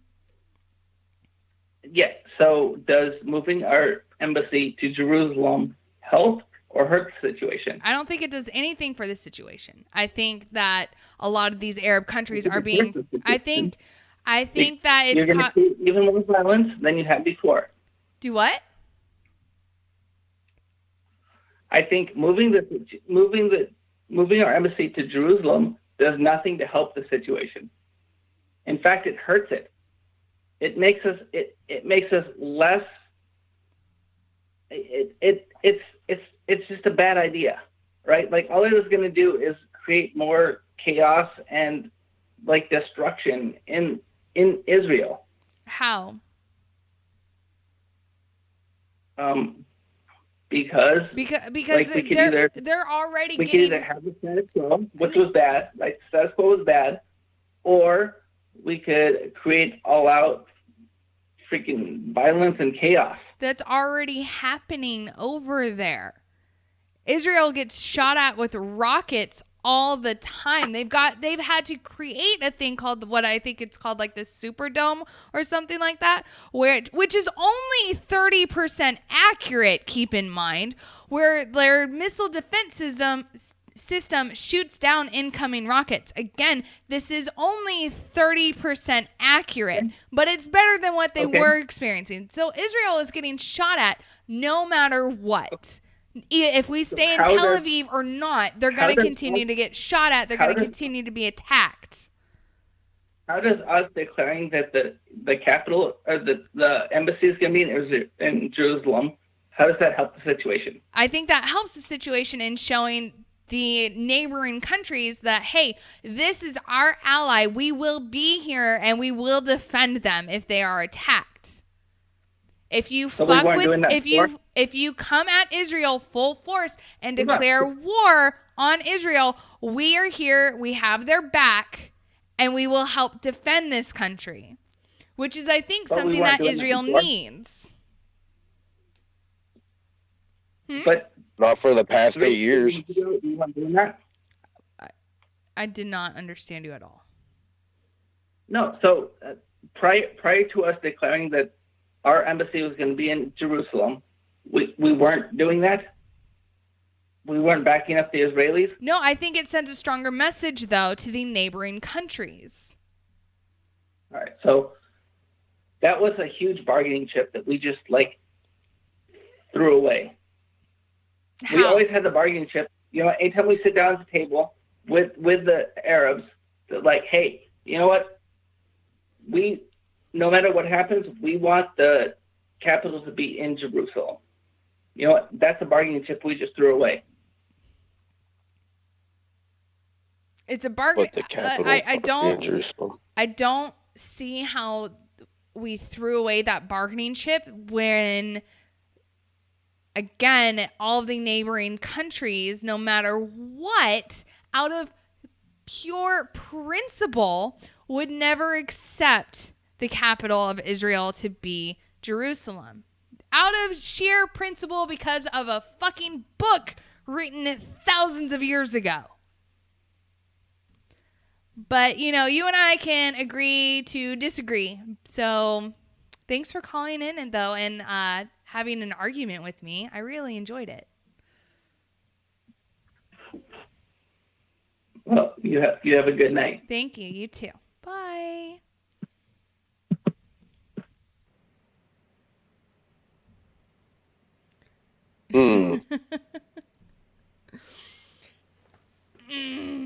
I like getting callers who call in and don't agree with me because then we have a chance to argue. And I'm female and I like arguing. Yeah. It may take me a minute to get my point across because, I'm not the smartest one out there, but I know what I'm saying. And yeah, okay, so you're right. Who was it? Got a few of the points. Michael is right. Yeah, it's called the Iron Dome. Not whatever I called it. Superdome. God, I'm an idiot. Superdome's a fucking... The Superdome. Bitch. God, I'm fucking dumb. I don't know. I completely disagreed with everything he said, right. But that's what that's what opinions are for. But hey William, I see you're here for the couch auction. Ashanti sent me. God, not this again. Right? Ugh. Anyways. But yeah, so apparently 2 people have died during this day of rage. So thousands of Palestinians have demonstrated against President Trump's recognition of Jerusalem as Israel's capital. And the Palestinian president said Washington could no longer be a peace broker, which again, let's face it, nothing, like they're out of sheer principle because of a fucking book. The Arabs will not acknowledge the existence of a Jewish state out of spite, really. I'm just always curious when people say Palestine, but then I look at a map and I don't see it. Right. But yeah, so across the Arab and Muslim worlds, thousands more protesters took to the streets on the Muslim holy day to express solidarity with the Palestinians and outrage at Trump's reversal of decades of U.S. policy. Israeli soldiers shot dead a Palestinian man near the Gaza border, the first confirmed death in 2 days of unrest. Scores of people were wounded on this, quote, day of rage because, apparently they keep saying that, Islam's a religion of peace, but god damn do they know how to rage hard. A second person later died of their wounds, a Gaza hospital official said. So the Israeli army said hundreds of Palestinians were rolling burning tires and throwing rocks at soldiers across the border.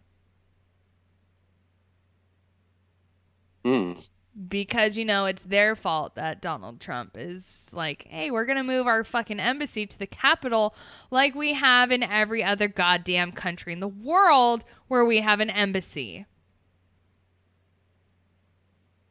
Again, I don't understand the fucking hullabaloo over all of this. Dude, if you could figure that whole area out, you should be instantly awarded a PhD and a Nobel Peace Prize. Right. Seriously, Tim, rage. But no, seriously though, it's fucking stupid getting so worked up over this. Like, eventually, this would have happened. And so I think honestly, part of it is the fact that it's happening under Donald Trump. Hands down, I think that's one of the reasons why everyone's so fucking up in arms about it. Oh, yeah, and he eats Big Macs too. Right. Is there a couch embassy? I mean, there can be if you move here, Aaron. Just kidding. Phrasing. Right. I'm not sure if William's talking to me without young man part, but here we go again. Second time in a week being referred to as a dude, so that's exciting. Show him the picture of me and he can see a real dude. Oh, Kaz sent me a good one too. Hold on just a second. Wait for it. Oh, look, everybody, it's Pookie. Yay. Yay, Pookie. I don't even know what picture it is, but yay.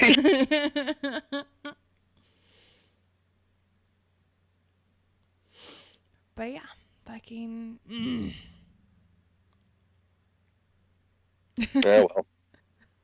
I'm moving my couch to Jerusalem. Y'all can fucking go fight over it over there. Sounds like fun. Right?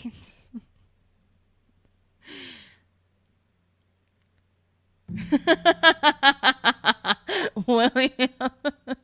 Oh my God. Aw, they think you're a bearded lady. Aw. Right? You do make an attractive bearded woman, though. I will have to say. Yeah, I would. I'll just lift my kill up a little bit and they can see the difference.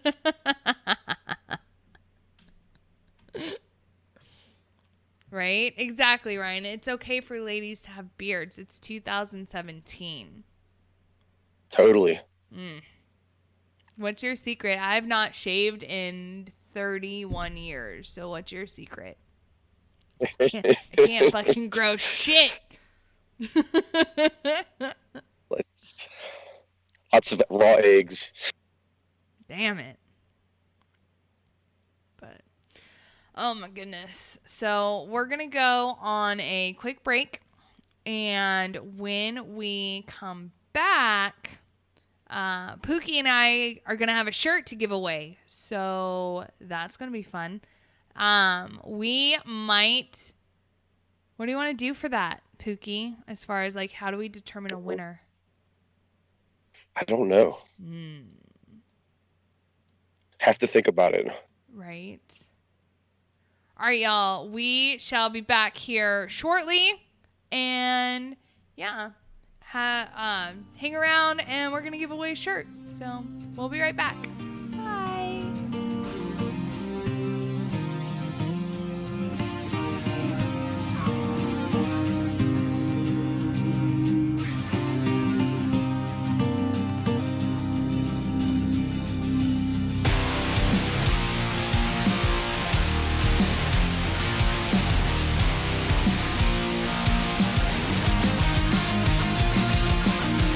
In the beginning, the canvas is blank.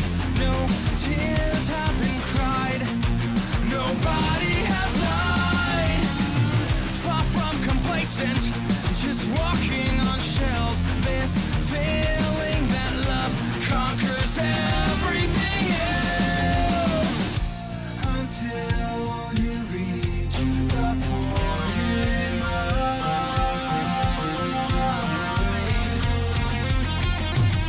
There was a failure to communicate. So sad to leave, but we were forced to wait. Nobody said we had to relate. At the end, it's over. I'm finally sober. I'm finally sober.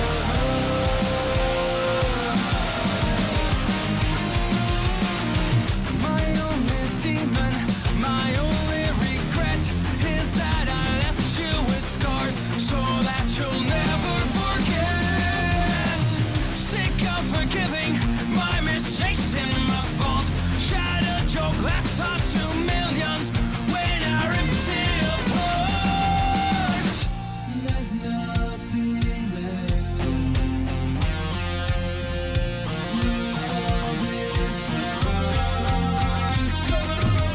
There was a failure to communicate.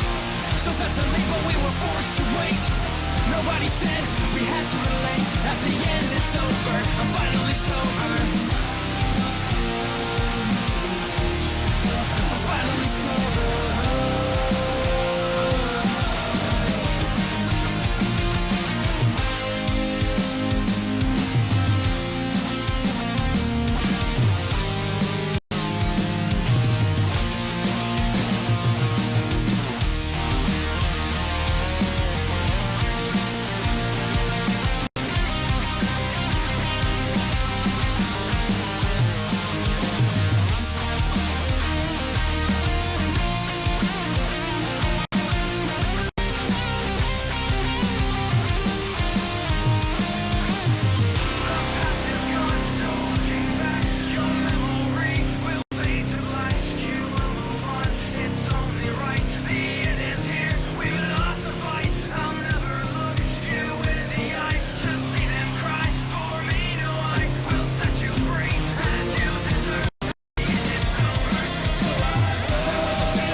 Nobody said we had to relate. At the end, it's over. I'm finally sober.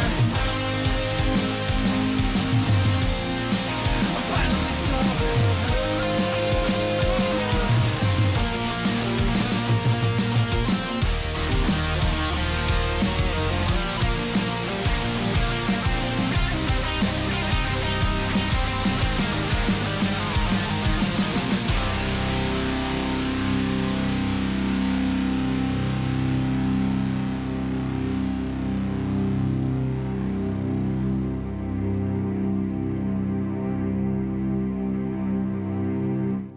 WTF Nation Radio. WTF Nation Radio. Is that a hero needs saving? How he needs that support to keep his roof from caving, holding tight on that 45 as a tear drops from his eye. Picturing his mom is all that's kept him alive, cause he's buried his friends and he's buried his thoughts. Suppress these demons inside until his stomach's in knots. I see you on your knees, so please let me give you help. Pick you up, lift you up, and put you on that top shelf.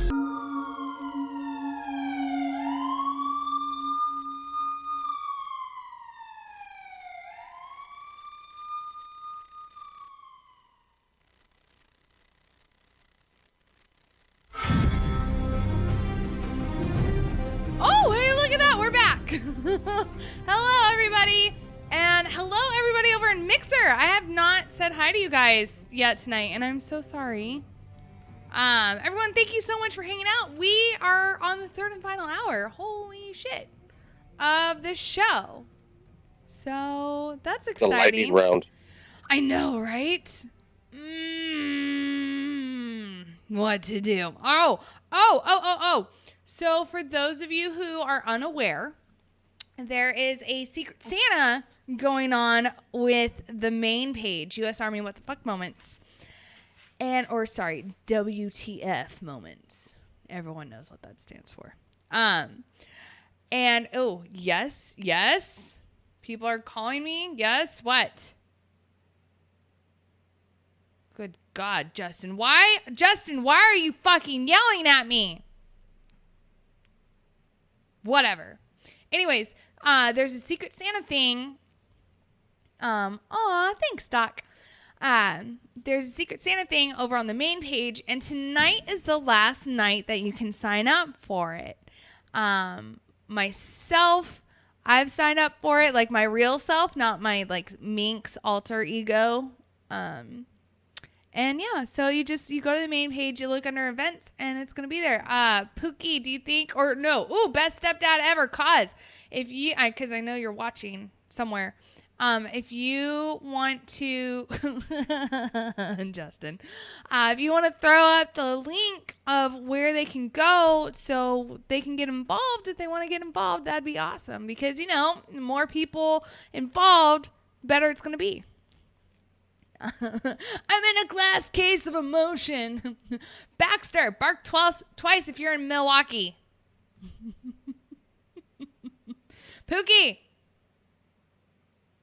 Yes. Oh, I don't know. Your screen is black now, so I don't know. Yeah, I'm hiding in the dark. Why? Because it's dark outside. Oh, okay. Okay, so kind of, if you mean like dressed up, I straightened my hair, I put war paint on, I'm in a lacy shirt, like. I'm going to start wearing war paint. Am I wearing pants, though? That's the question. The answer is no. No, I'm not. Okay, I was about to ask, are you wearing pants? No, I'm at fucking home. Why the fuck am I going to wear pants at home? The only reason I have a shirt on right now, let alone a bra, is because otherwise everyone will see everything. And I'm not one of those hookers to do that. I'm not a cam girl. Believe it or not, I know. Hard to believe. I'm not a cam girl. I don't do that shit. So. I knew a girl that did that. Yeah? Good money. Really good money. That's what I hear. And like sometimes I'm like, like if I'm strapped for cash or like, money in general, I'm like, if only I like, had lower standards for myself. If there wasn't so many like dudes like yanking their junk off on what's it called, chat roulette, I might consider doing the cam thing. But like, yeah, or I didn't have, if I wasn't, kind of like, I'm not like fat, but like, I'm not like skinny either. I'd probably go throw my ass around in a circle, but again, I don't know if I could live with myself if I did that. Like, I'm sure if I got super desperate and it was like, okay, my dog is starving and I need some sort of money now, I'd be like, okay, well, here we go. Let's try this out. But then I wouldn't be able to like look at myself in the mirror for a while and be like, oh God. You could do cosplay. Oh, I could, huh? Well, who though? Like, I don't know. I mean, get creative. I'm short. My fucking proportions are weird. It just would not look good. Yeah. You bust yourself down too far. No.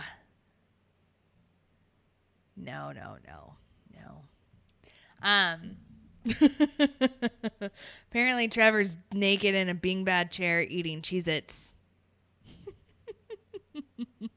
That's the life right there. Oh my God. Right? I need to be over at Trevor's house. Like, but no, like, I don't know if I could be naked though over at Trevor's house. Trevor, I don't know you. So there's that. I'd have to get to know you, and then the clothes would come off. Or, you know, tequila. Either way. I got a weird story. Like one time I went to visit some people. I didn't know them. It was my ex-girlfriend. I went over to the house. I'm just talking to this, you know, it was this lady that was sitting there. And this dude just walks out, and he's butt-ass naked. He didn't give a shit. It was like, God damn. Oh, that's interesting. Yeah, this little tiny thing was flopping around, but it was funny. See, dick size matters. Full circle. Full fucking circle. Back from hour 1 to hour 3. Thank you so much, Pookie. You're welcome. It was a little thing just flopping around. Yeah, see? I mean, when you can look at something and be like, ha, ha. Wait, Trevor. Wait, Trevor's going to share his Cheez-Its? All right, then I might get naked for that. Like, I'm a snack whore. Like. Oh, okay. I got goldfish. But yeah, okay, so we've got a shirt that we're giving away. This is the shirt. Pink Mist Club. Hell yeah. So if you guys want the shirt. So Pookie and I, we were kind of going back and forth whether or not we do like old school like radio thing and be like, you know, 10th caller, call in and you get the shirt. Or if we do it, we did on Tuesday when I gave away a shirt and do trivia. Trivia was a lot of fun. I like trivia because I'm like, learn something new, right? I thought I picked semi, moderate questions. Apparently they are not, though.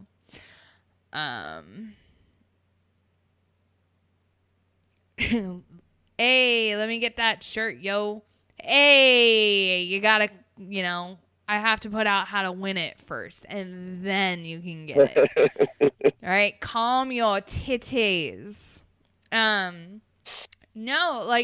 so I want to know if we should do, I want your guys' opinions. If we should do old school radio giveaway where it's, whatever number I feel like caller who calls in and then they get it, or if we do trivia.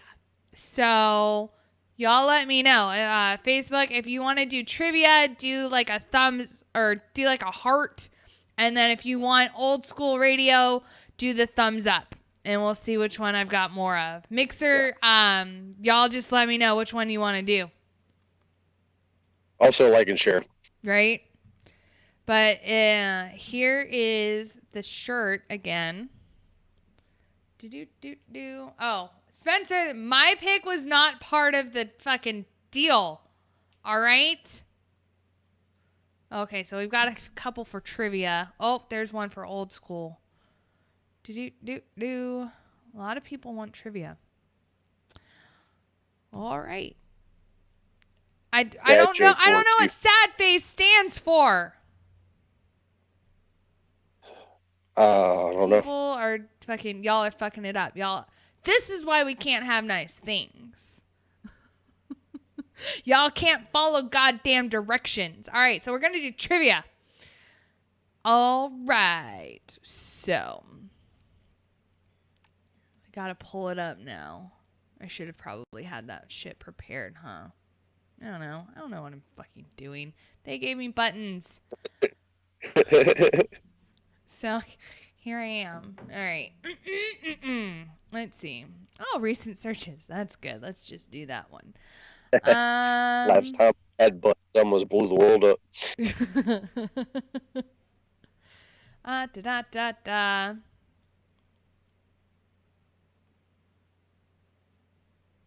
Ooh. Okay. All right. So we're gonna do trivia.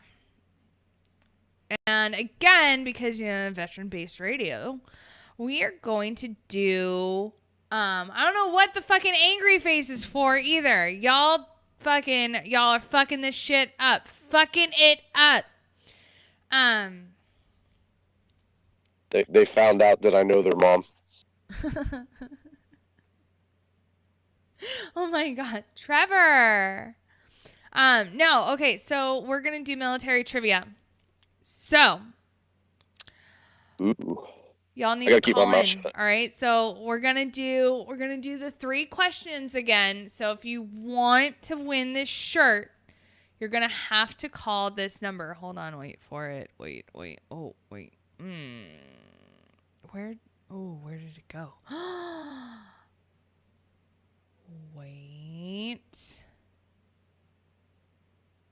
Oh, there it is. Oh. Right. I had to get the sound bite. So we're going to do 3 questions. So you got to call in. Now at 415-889-8367. And for one more time, for those of you in the back, call the show now at 415-889-8367. Hello. And we are... Trevor, that's not the goddamn number. You fucking asshole. And we're going to do 3 trivia questions. And you've got to get all 3 right. And then you get the shirt. So, here's the shirt again.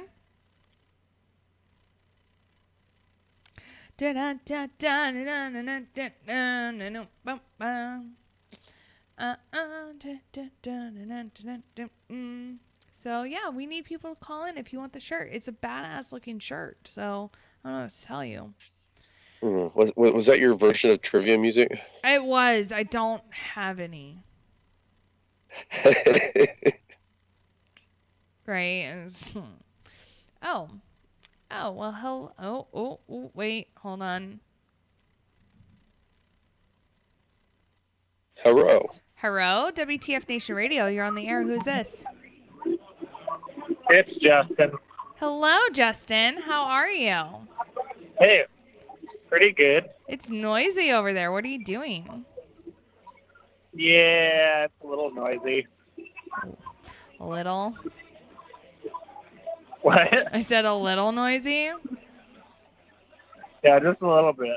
I mean, it was quiet like 5 seconds ago, but apparently they decided to start karaoke night, so there's that. Oh, okay. All right, you ready for some trivia? All right. What president ordered the integration of America's armed forces? Oh, God.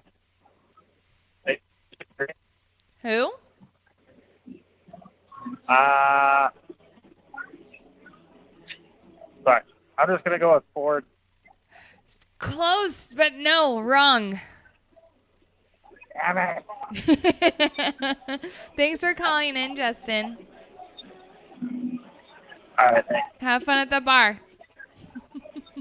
Yeah, bye. Bye.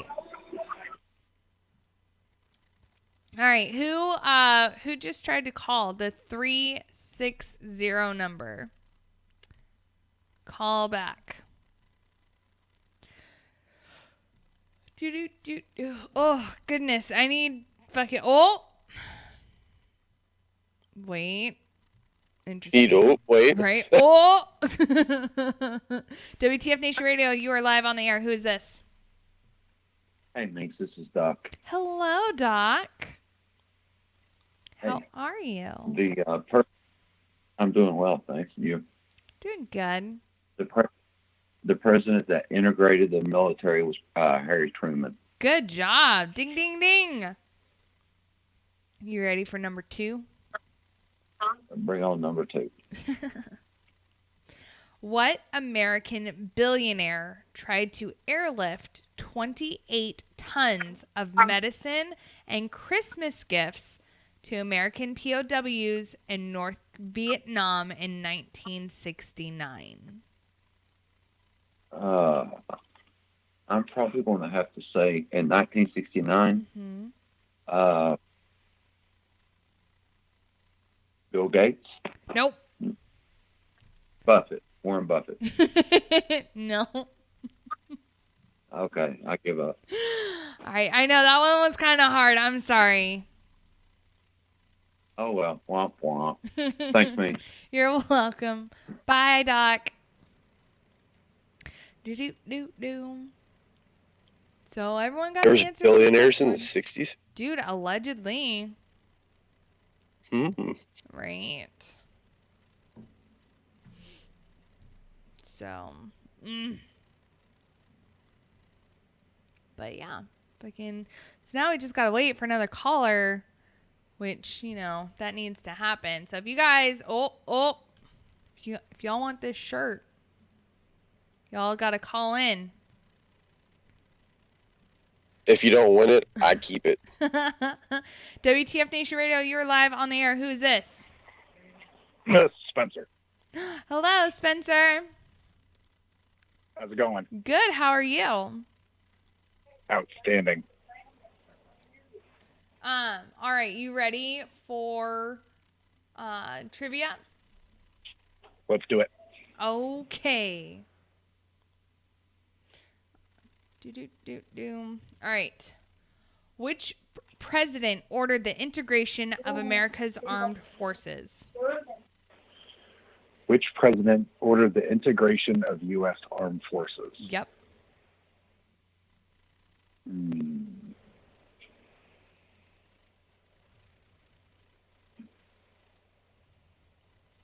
I hear a keyboard. No, you do not hear a keyboard. I'm drawing a blank, and I'm thinking it's World War One.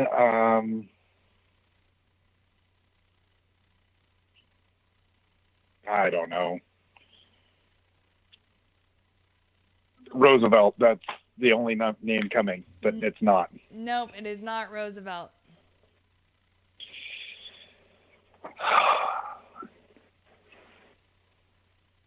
Damn. Oh well. Better luck next time. Thanks so much for calling in. Thanks. Bye. All right, you guys. I need a caller. So, yeah. Let's...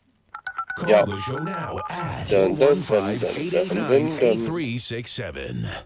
So, yeah. We'll do it one more time. Call the show now at 415-889-8367. Waiting on y'all. Da-da-da-da. And y'all really don't want me to sing, waiting music, so... Man, you're all scared to call in or something? Apparently. We're giving away a free t-shirt. Right? Just call.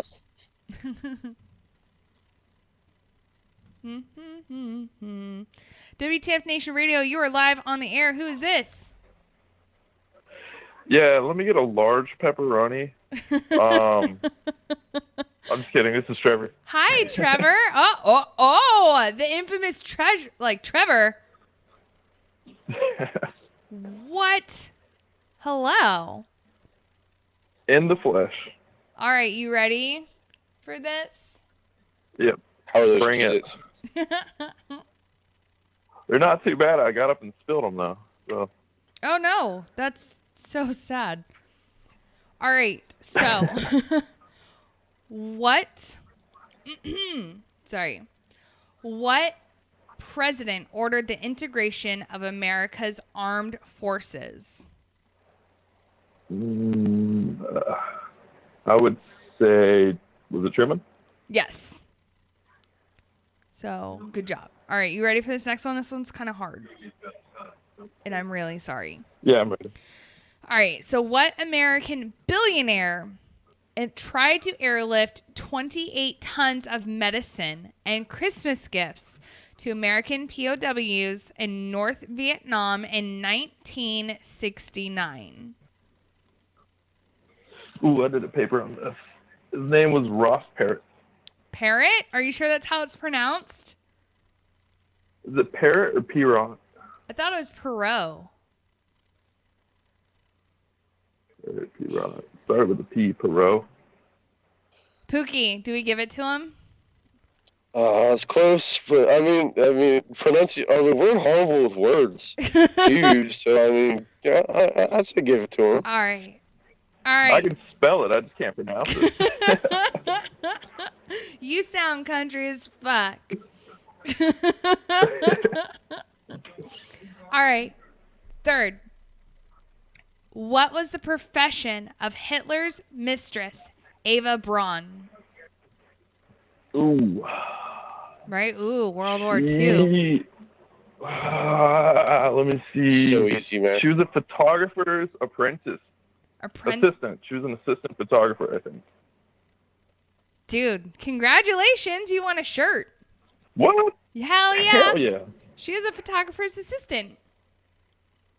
That's Nice. awesome. Hell yeah. Trivia did not take as long as Tuesday. All right, Trevor. This is what you need to do. I need you to follow directions now. Are you ready? Can you do this? I know you're country, so it might be hard. I need you. All right, I'm ready. You ready? Prepare to copy, right? I need you to message the radio page and let them know that you won trivia and that you won the Pink Mist Club shirt. All right. Think I can do that. You think you can do that? I hope you can do that. Like, it's pretty simple. Yeah, I'm pretty sure I can do that. All right. Well, you know, if you've got a hard time, then I guess we don't get to mail you the shirt. So I don't know what to tell you. I may not be able to spell it correctly, but you know what? I'll see what I can do. Okay. Message. All right. Thanks for calling, Trevor. Congratulations Yep, on your appreciate win. you. We have a winner. Right? We ding, did ding, it. Ding. Congratulations to Trevor from Facebook Live on winning your shirt. Don't say we never gave you nothing. Right? Don't say I don't give you shit. So, you know. And you better like and share. Right? Robert, no, that gay faggot Bladen did never called in. And I said Baggett Mixer. I didn't, though. No. Bilbo Baggins? Bilbo Baggins. Yeah, no, Bladen never called in. So, well. Oh, yeah. It's because I hunted him down and choked him out. I believe it.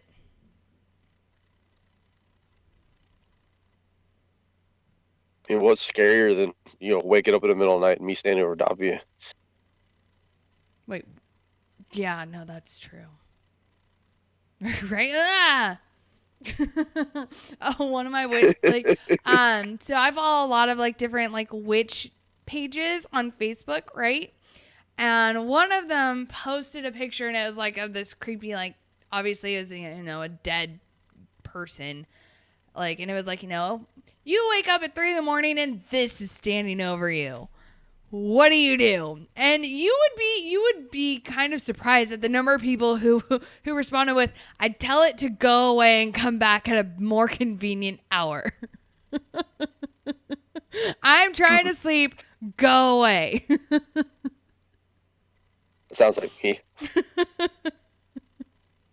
And then others were like, "Oh my God, I'd shit myself." Yeah, I could have like a Wendigo stand over top of me and be like, "Go away, I'm tired." Right, go away. Right, come back at a better hour. That's why Spencer watches. I put a spell on people. Maybe. You don't know. Don't be putting no spells on me.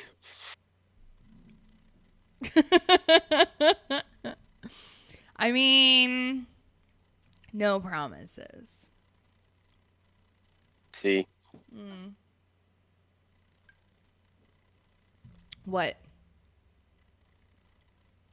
No, you're scaring me now. Why are you scared, though? I'm like superstitious as hell. I'm not going to put a spell on you. Why would I do that? Okay, good. Thank you. You're welcome. Calm your shit. Now, like, I mean, you know, like, maybe if you were being a dick, then I'd, you know, do something about that. But you're not. You're, you know, you're nice. You're cool. I'm going to put out a come hither spell. No, it's not going to happen.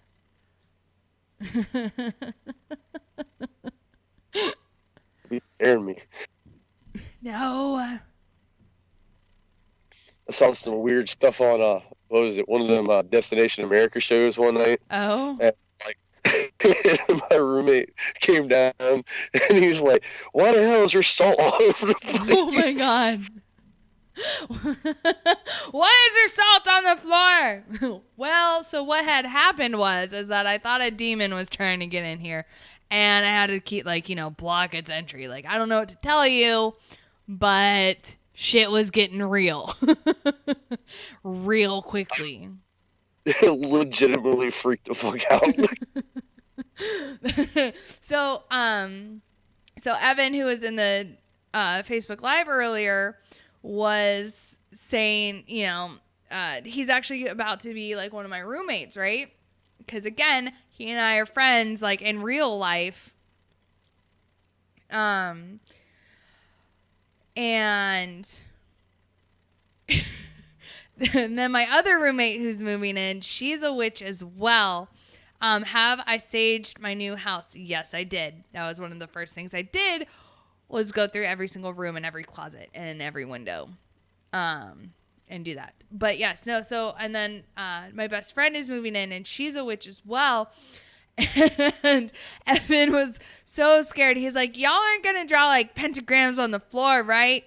And I was like, "It's just a star. Like, there's nothing for you to be worried about. It's just a star."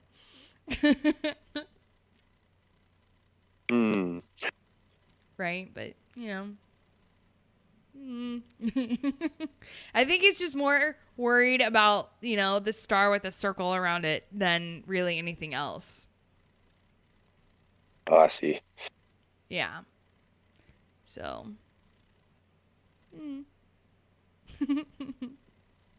Could be worse. It could be, right? Yeah, no, it could be a lot worse. But. Right. Well, whatever. Fucking Spencer. Pookie is now quiet. Yeah, it got quiet. I'm a little freaked out. Why are you freaking out? Don't freak out. Freaking out, man. Freaking out. I'm freaking out, man. No, I'm what's known as like a gray witch, in that I don't go out of my way to do bad things. But I'm not going to just sit there and like take some shit, you know? Like a lot of like Wiccans and witches have this like read where, you know, whatever we put out, we get 3 times in return, right? So if you put something out that's bad, then you're going to get something bad, but like 3 times worse than what you put out. I don't believe that, and I don't follow that. So I I have been known to take karma into like my own hands and, you know, do my, because sometimes karma just takes a long time. Gandalf the Grey, is that you? It might very well be. You don't know, Trevor.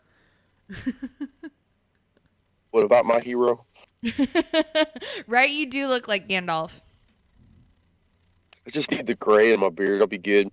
Mm-hmm. Gandalf the Grey was better than Gandalf the White, so screw y'all. But yeah, freaking no, I think one of my most I don't really cast a lot for me. I did once back in May or April, somewhere in there. It might have been March. I don't fucking remember. I don't know. It was earlier this year. I was around Beltane, and which is, you know, the it's a celebration and like festival that we've got where we celebrate fertility with symbols of eggs and bunnies. Weird. Sounds familiar. And fire and, you know, again, fertility. It's a lot of sex apparently happens. I don't know. I've never been to like an actual like gathering, but from what I hear, things get pretty intense. But yeah, so sounds like fun. Right? I kind of want to go. But yeah, so I did something to for myself during that time, and we'll see. I don't know. We'll see if it works. Still waiting, but because I cast a couple things that night, and everything else has worked. So I think the last one's starting to work, or as far as like it worked. It's just now it's coming to like fruition. So I'm excited to see what happens and see what happens and what becomes of it. I'm so excited.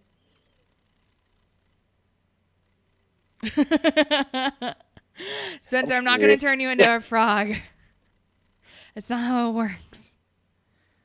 Oh, I know that. But there's some evil things in this world that I don't. That's not how any of this works. But oh my goodness. Oh my goodness. Right. All right, Pooks. I know you've heard what? I said yes, ma'am. So do you know the show The Voice? The one where they like sing and then they hit the button and they turn around in a chair? Yes. Yes. Well, apparently, someone has been accused of sexual assault who works on The Voice. So singer Melanie Martinez has been accused of sexual assault by a former friend who claims she repeatedly refused her sexual advances. Timothy Heller, who is a chick named Timothy. So we're just going to let that sink in there for a minute. Okay. Right? I wonder. Given name or was it a chosen name? I don't know. That's what's on the article. I wonder if it's pronounced like Timothy. Anyways. Or Angelo. Right. Anyways, Timmy. A female Los Angeles-based aspiring singer came forward with the allegations late on Monday, sharing her story on Twitter because, you know, that's everybody's avenue now of how they express the fact that they've been raped or sexually harassed instead of going to the goddamn cops when it fucking happens. Instead, they go to social media to get some sort of fucking peer validation on what happened to them. I don't know why. Why is that? Okay, we're going to get back to this article, but why is that becoming the trend these days where these fucking hookers, right? Exactly. Timmy should have gone to the goddamn cops when it happened, or to a fucking hospital afterwards. Like, fucking, instead of waiting, letting it fester in her head, like, did I really want it? Did I not? I don't fucking know. Like, I'd had my pussy eaten, and I don't know if I enjoyed it or not. Like, instead of... So wait, was this woman on woman? Yes, it was woman on woman sexual assault. Oh, okay. So, again, I don't know why the common trend now is to go immediately to social media when someone, like, if you have been assaulted or harassed or have had any sort of sexual misconduct. I don't understand why the victim's immediate response is to go to social media. Days, weeks, months after the attack. I don't understand. Attention? That's really the only thing I can think of. Like, if you've been assaulted, if you want to do anything about it, you need to go to the goddamn cops or the fucking hospital, where you'll have a rape kit administered,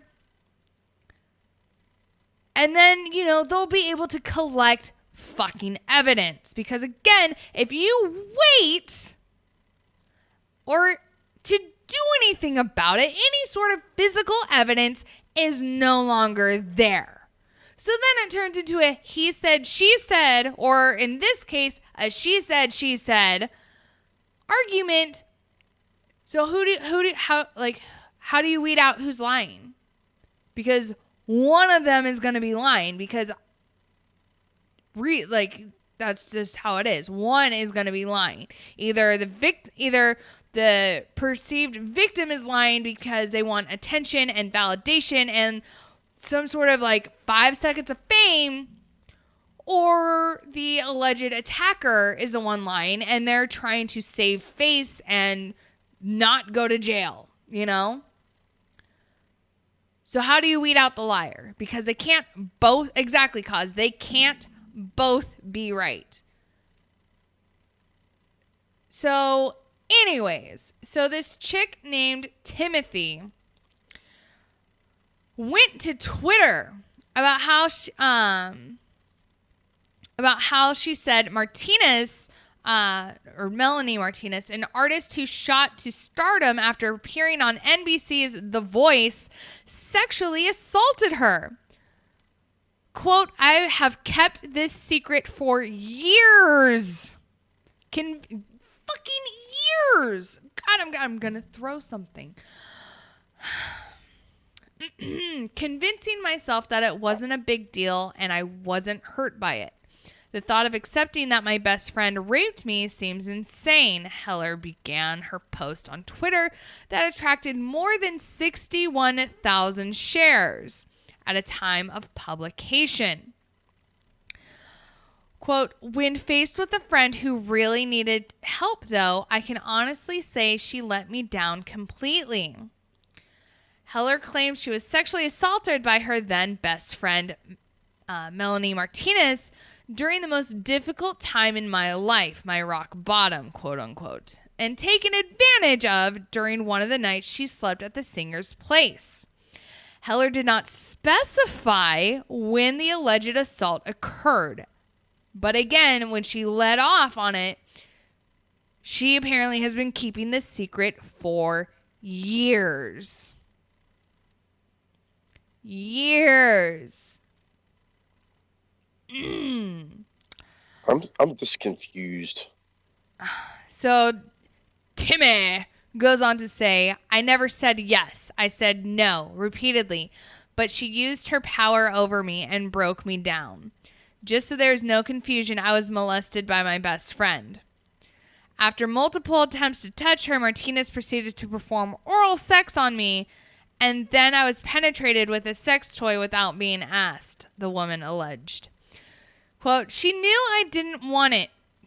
I didn't want to. I made that clear, noting that she was completely not reciprocating. Heller wrote that she was encouraged to break her silence following the recent sexual misconduct allegations against celebrities and other popular figures. Quote, the only reason I do this now is because I'm hoping because of recent events, people will believe me. They would have believed you years ago if you had gone to the fucking ER and said, hey, I've been raped. They do a rape kit. They swab everything. They would have gotten your friend's DNA off of your vag. And then you would have had fucking hard physical proof that your friend's mouth was in and around your lady bits. I'm just confused on so many levels on this. Like, one, why a chick's name is Timothy. That and like how is I don't know.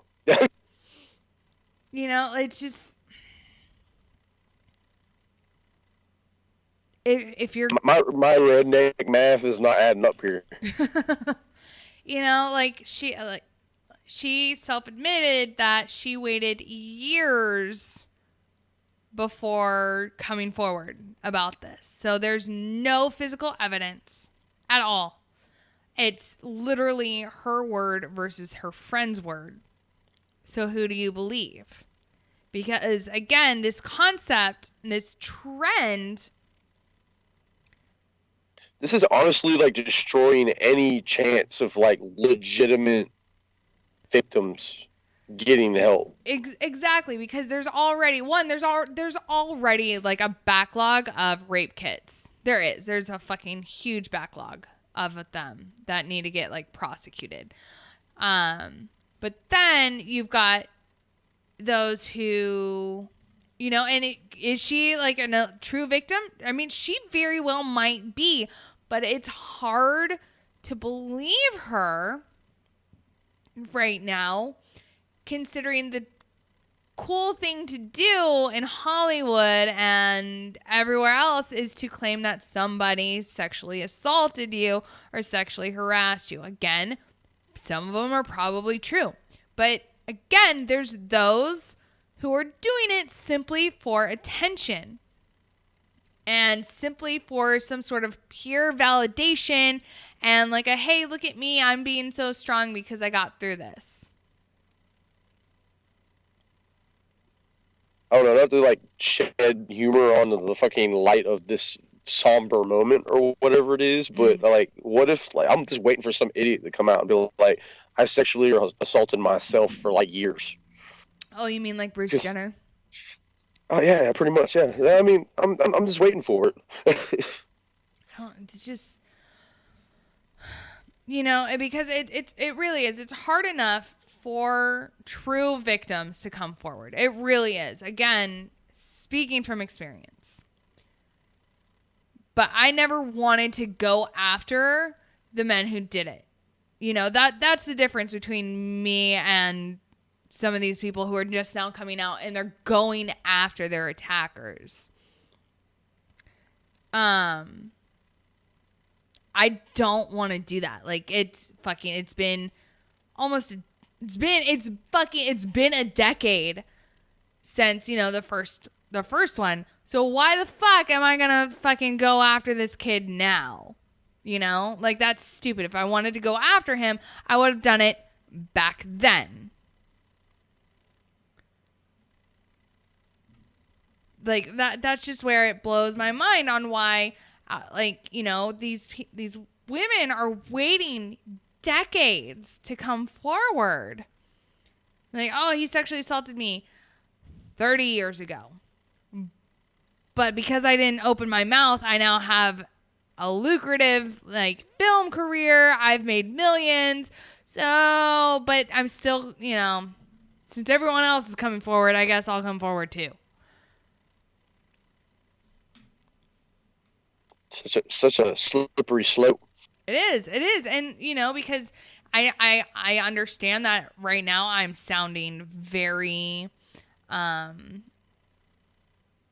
unsympathetic towards victims.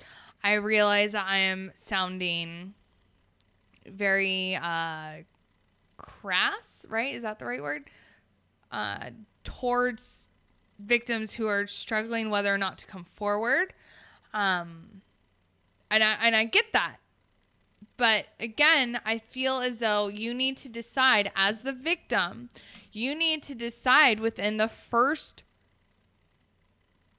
24 hours after the assault whether or not you want to press charges. Like, you need to decide before you fucking shower if you want to press charges. So that way, if you do want to press charges, you can go to the ER. They can get samples of everything off of you. They can take pictures of any sort of abrasions or cuts or anything on you to use as evidence to make sure that your attacker gets locked away.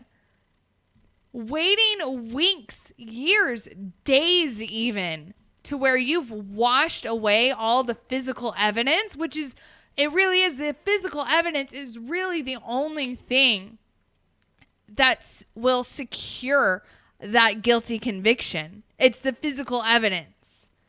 And it's not just, it's not just, your story and my story versus his story or her story. It's, you need that physical evidence that is collected within the first 12 to 24 hours after the attack takes place. Because so as the victim, you need to fucking decide literally after it happens to where you are able to mentally process holy fuck, this really did just happen to me. And I get it. It's fucking hard to admit that. I understand. I get it. I've had to go through it. But you need to decide if you're going to press charges or not within that first before you shower time frame. Because once you get rid of any of the physical evidence, tagging anybody with any sort of attack or assault or whatnot just becomes phenomenally higher. So I don't agree with, and I don't fucking believe a lot of the people who come forward years, months, days, weeks later. If it did not happen within the last 24 hours, I don't fucking believe you. And if you're that passionate about pressing charges, you would have gone to the fucking hospital or you would have reported it to the cops as soon as it was over. So that's my 2 cents. And I realize it is not a popular opinion, and I realize that I sound like a total bitch, and I don't care. I was always big on pushing the fact that if it happens to you, report it, because that same jackass could repeat the same thing with another person. Right. I've always been big about that. So Tim, from the outside looking in, it is easier to say the logical choice than when you are in the moment. Speaking as I have been in the moment more than once, I kind of know what I'm talking about. And I knew that I didn't want to press charges because I didn't want to go through that whole ordeal. And again, but this is just me. I did not want to press charges. So, a lot of my own family doesn't know what's happened to me. Let alone my friends. I don't talk about it. And, I think I finally told my family about, just one of them not that long ago. I didn't fucking go into details because I don't want to. Nobody needs to know the details. But I never wanted to press charges because I didn't want other people to know, especially at the time, because I was full of shame. Because, you know, the whole, like, I was doing victim blaming, but, you know, with myself. So I kind of know what I'm talking about a little. Possibly. I don't know. At least there's there's one personality in there that knows what she's talking about. Whether or not she's the one who's present talking, that's a different story. I swear, I think all women have multiple personality disorder. We do. This is true. But just like that, it is time for housekeeping. So already that time? Dude, yeah. Dude, time flies. I know, right? All right, I've got to pull it up though. So as everybody knows, we have a show 6 nights a week. The only night we don't broadcast is Wednesday nights. And that is because most of us are playing Grand Theft Auto online. So, you know, there's that. All right, so tonight's Friday Night Freedom with myself, Minx, and Pookie. Tomorrow is Saturday Night Savagery with Jay Reddy and Pookie. Sunday is the Green Room, right? Sunday is the Green Room, which is our 420 friendly show with Kaz, Jason, and Charlie.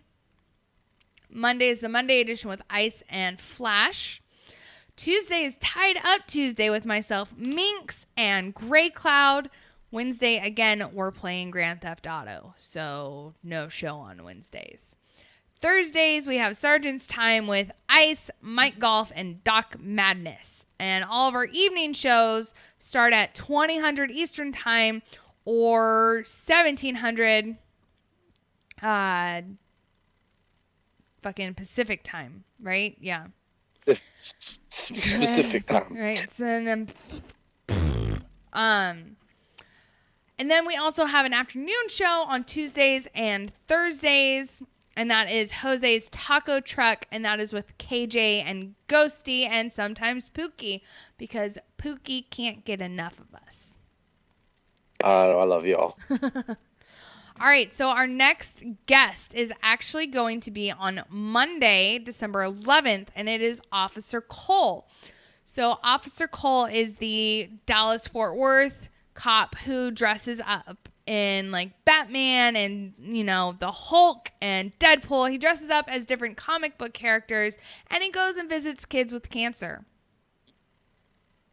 He's fucking awesome. I love seeing his videos. Oh.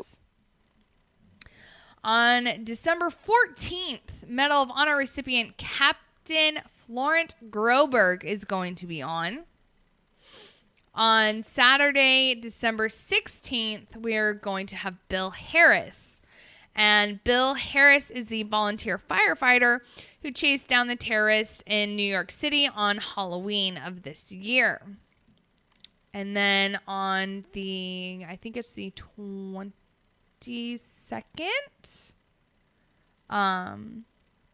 we're gonna have another guest, and it's a Friday, Pookie, and I think you'll enjoy it because he's an avid hunter, and he's I actually know him, like I know him in real life. He and I were stationed together, and he has this organization to take out veterans and wounded veterans hunting.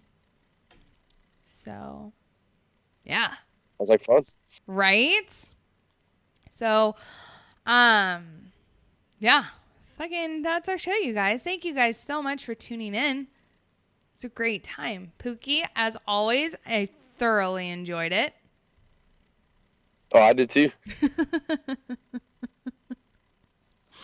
All right, you guys, we are going to go. Have a great rest of your Friday night. Have a safe weekend.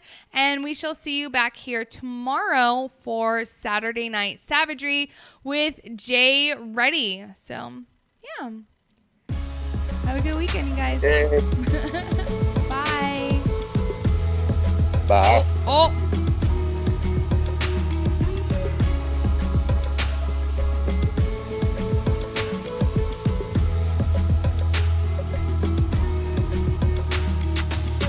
Take this photograph, tell me what it is you see when you look at me. Deep into the photography, I don't really need your sympathy, just tell me your thoughts. Have I got what they got, and is it a plot done for naught? Am I not like you, because I do what I do? Who knew that I could lose a few of you, cause I bleed blue? But it's true, I know, cause I see it every day as I work and I sleep the day away. Like you I have pain, and like you I have fear. Can I pay all of the bills and still make it through the year? Will I make it home alive? Should I pray to the sky every day and every night? Will I hold you by my side? But in the public eye, I don't even have a heart. A robot of the system moving only when I'm told to start. Rip apart my art, I'm strong like a flower blooming. You got it all wrong, I know like I'm breathe, I breathe. And like you see, I see. And like you need, I need. And like you bleed, I bleed. Don't treat me like an object, I'm tested and proven. Mind, heart, and soul, I'll always be a human. Like you breathe, I breathe. And like you see, I see. And like you need, I need. And like you bleed, I bleed. Don't treat me like an object, I'm tested and proven. Mind, heart, and soul, I'll always be a human. Call me a vet like a soldier. Green beret, 21 gun salute, don't wanna see today.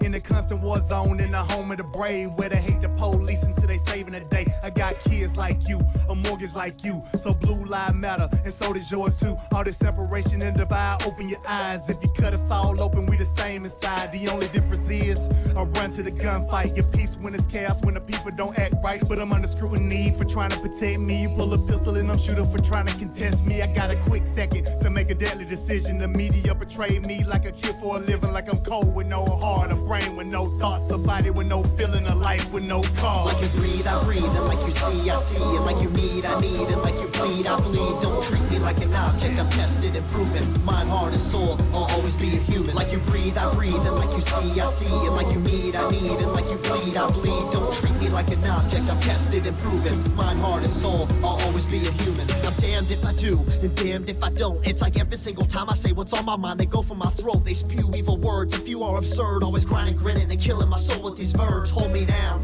like I can't gasp for air. I'm closed inside of a box, like I'm inside Fort Knox. Every time that I'm there, I don't know why they think that I'm different from you. All that's true is I'm a like you breathe, I breathe. And like you see, I see. And like you need, I need. And like you bleed, I bleed. Don't treat me like an object, I'm tested and proven. Mind, heart, and soul, I'll always be a human. Like you breathe, I breathe. And like you see, I see. And like you need, I need. And like you bleed, I bleed. Don't treat me like an object, I'm tested and proven. Mind, heart, and soul, I'll always be a human. Like you breathe, I breathe. And like you see, I see. And like you need, I need. And like you bleed, I bleed. Don't treat me like an object, I'm tested and proven. Mind, heart, and soul, I'll always be a human. Like you breathe, I breathe. And like you see, I see. And like you need, I need. And like you bleed, I bleed. Don't treat me like an object, I'm tested and proven. Mind, heart, and soul, I'll always be a human.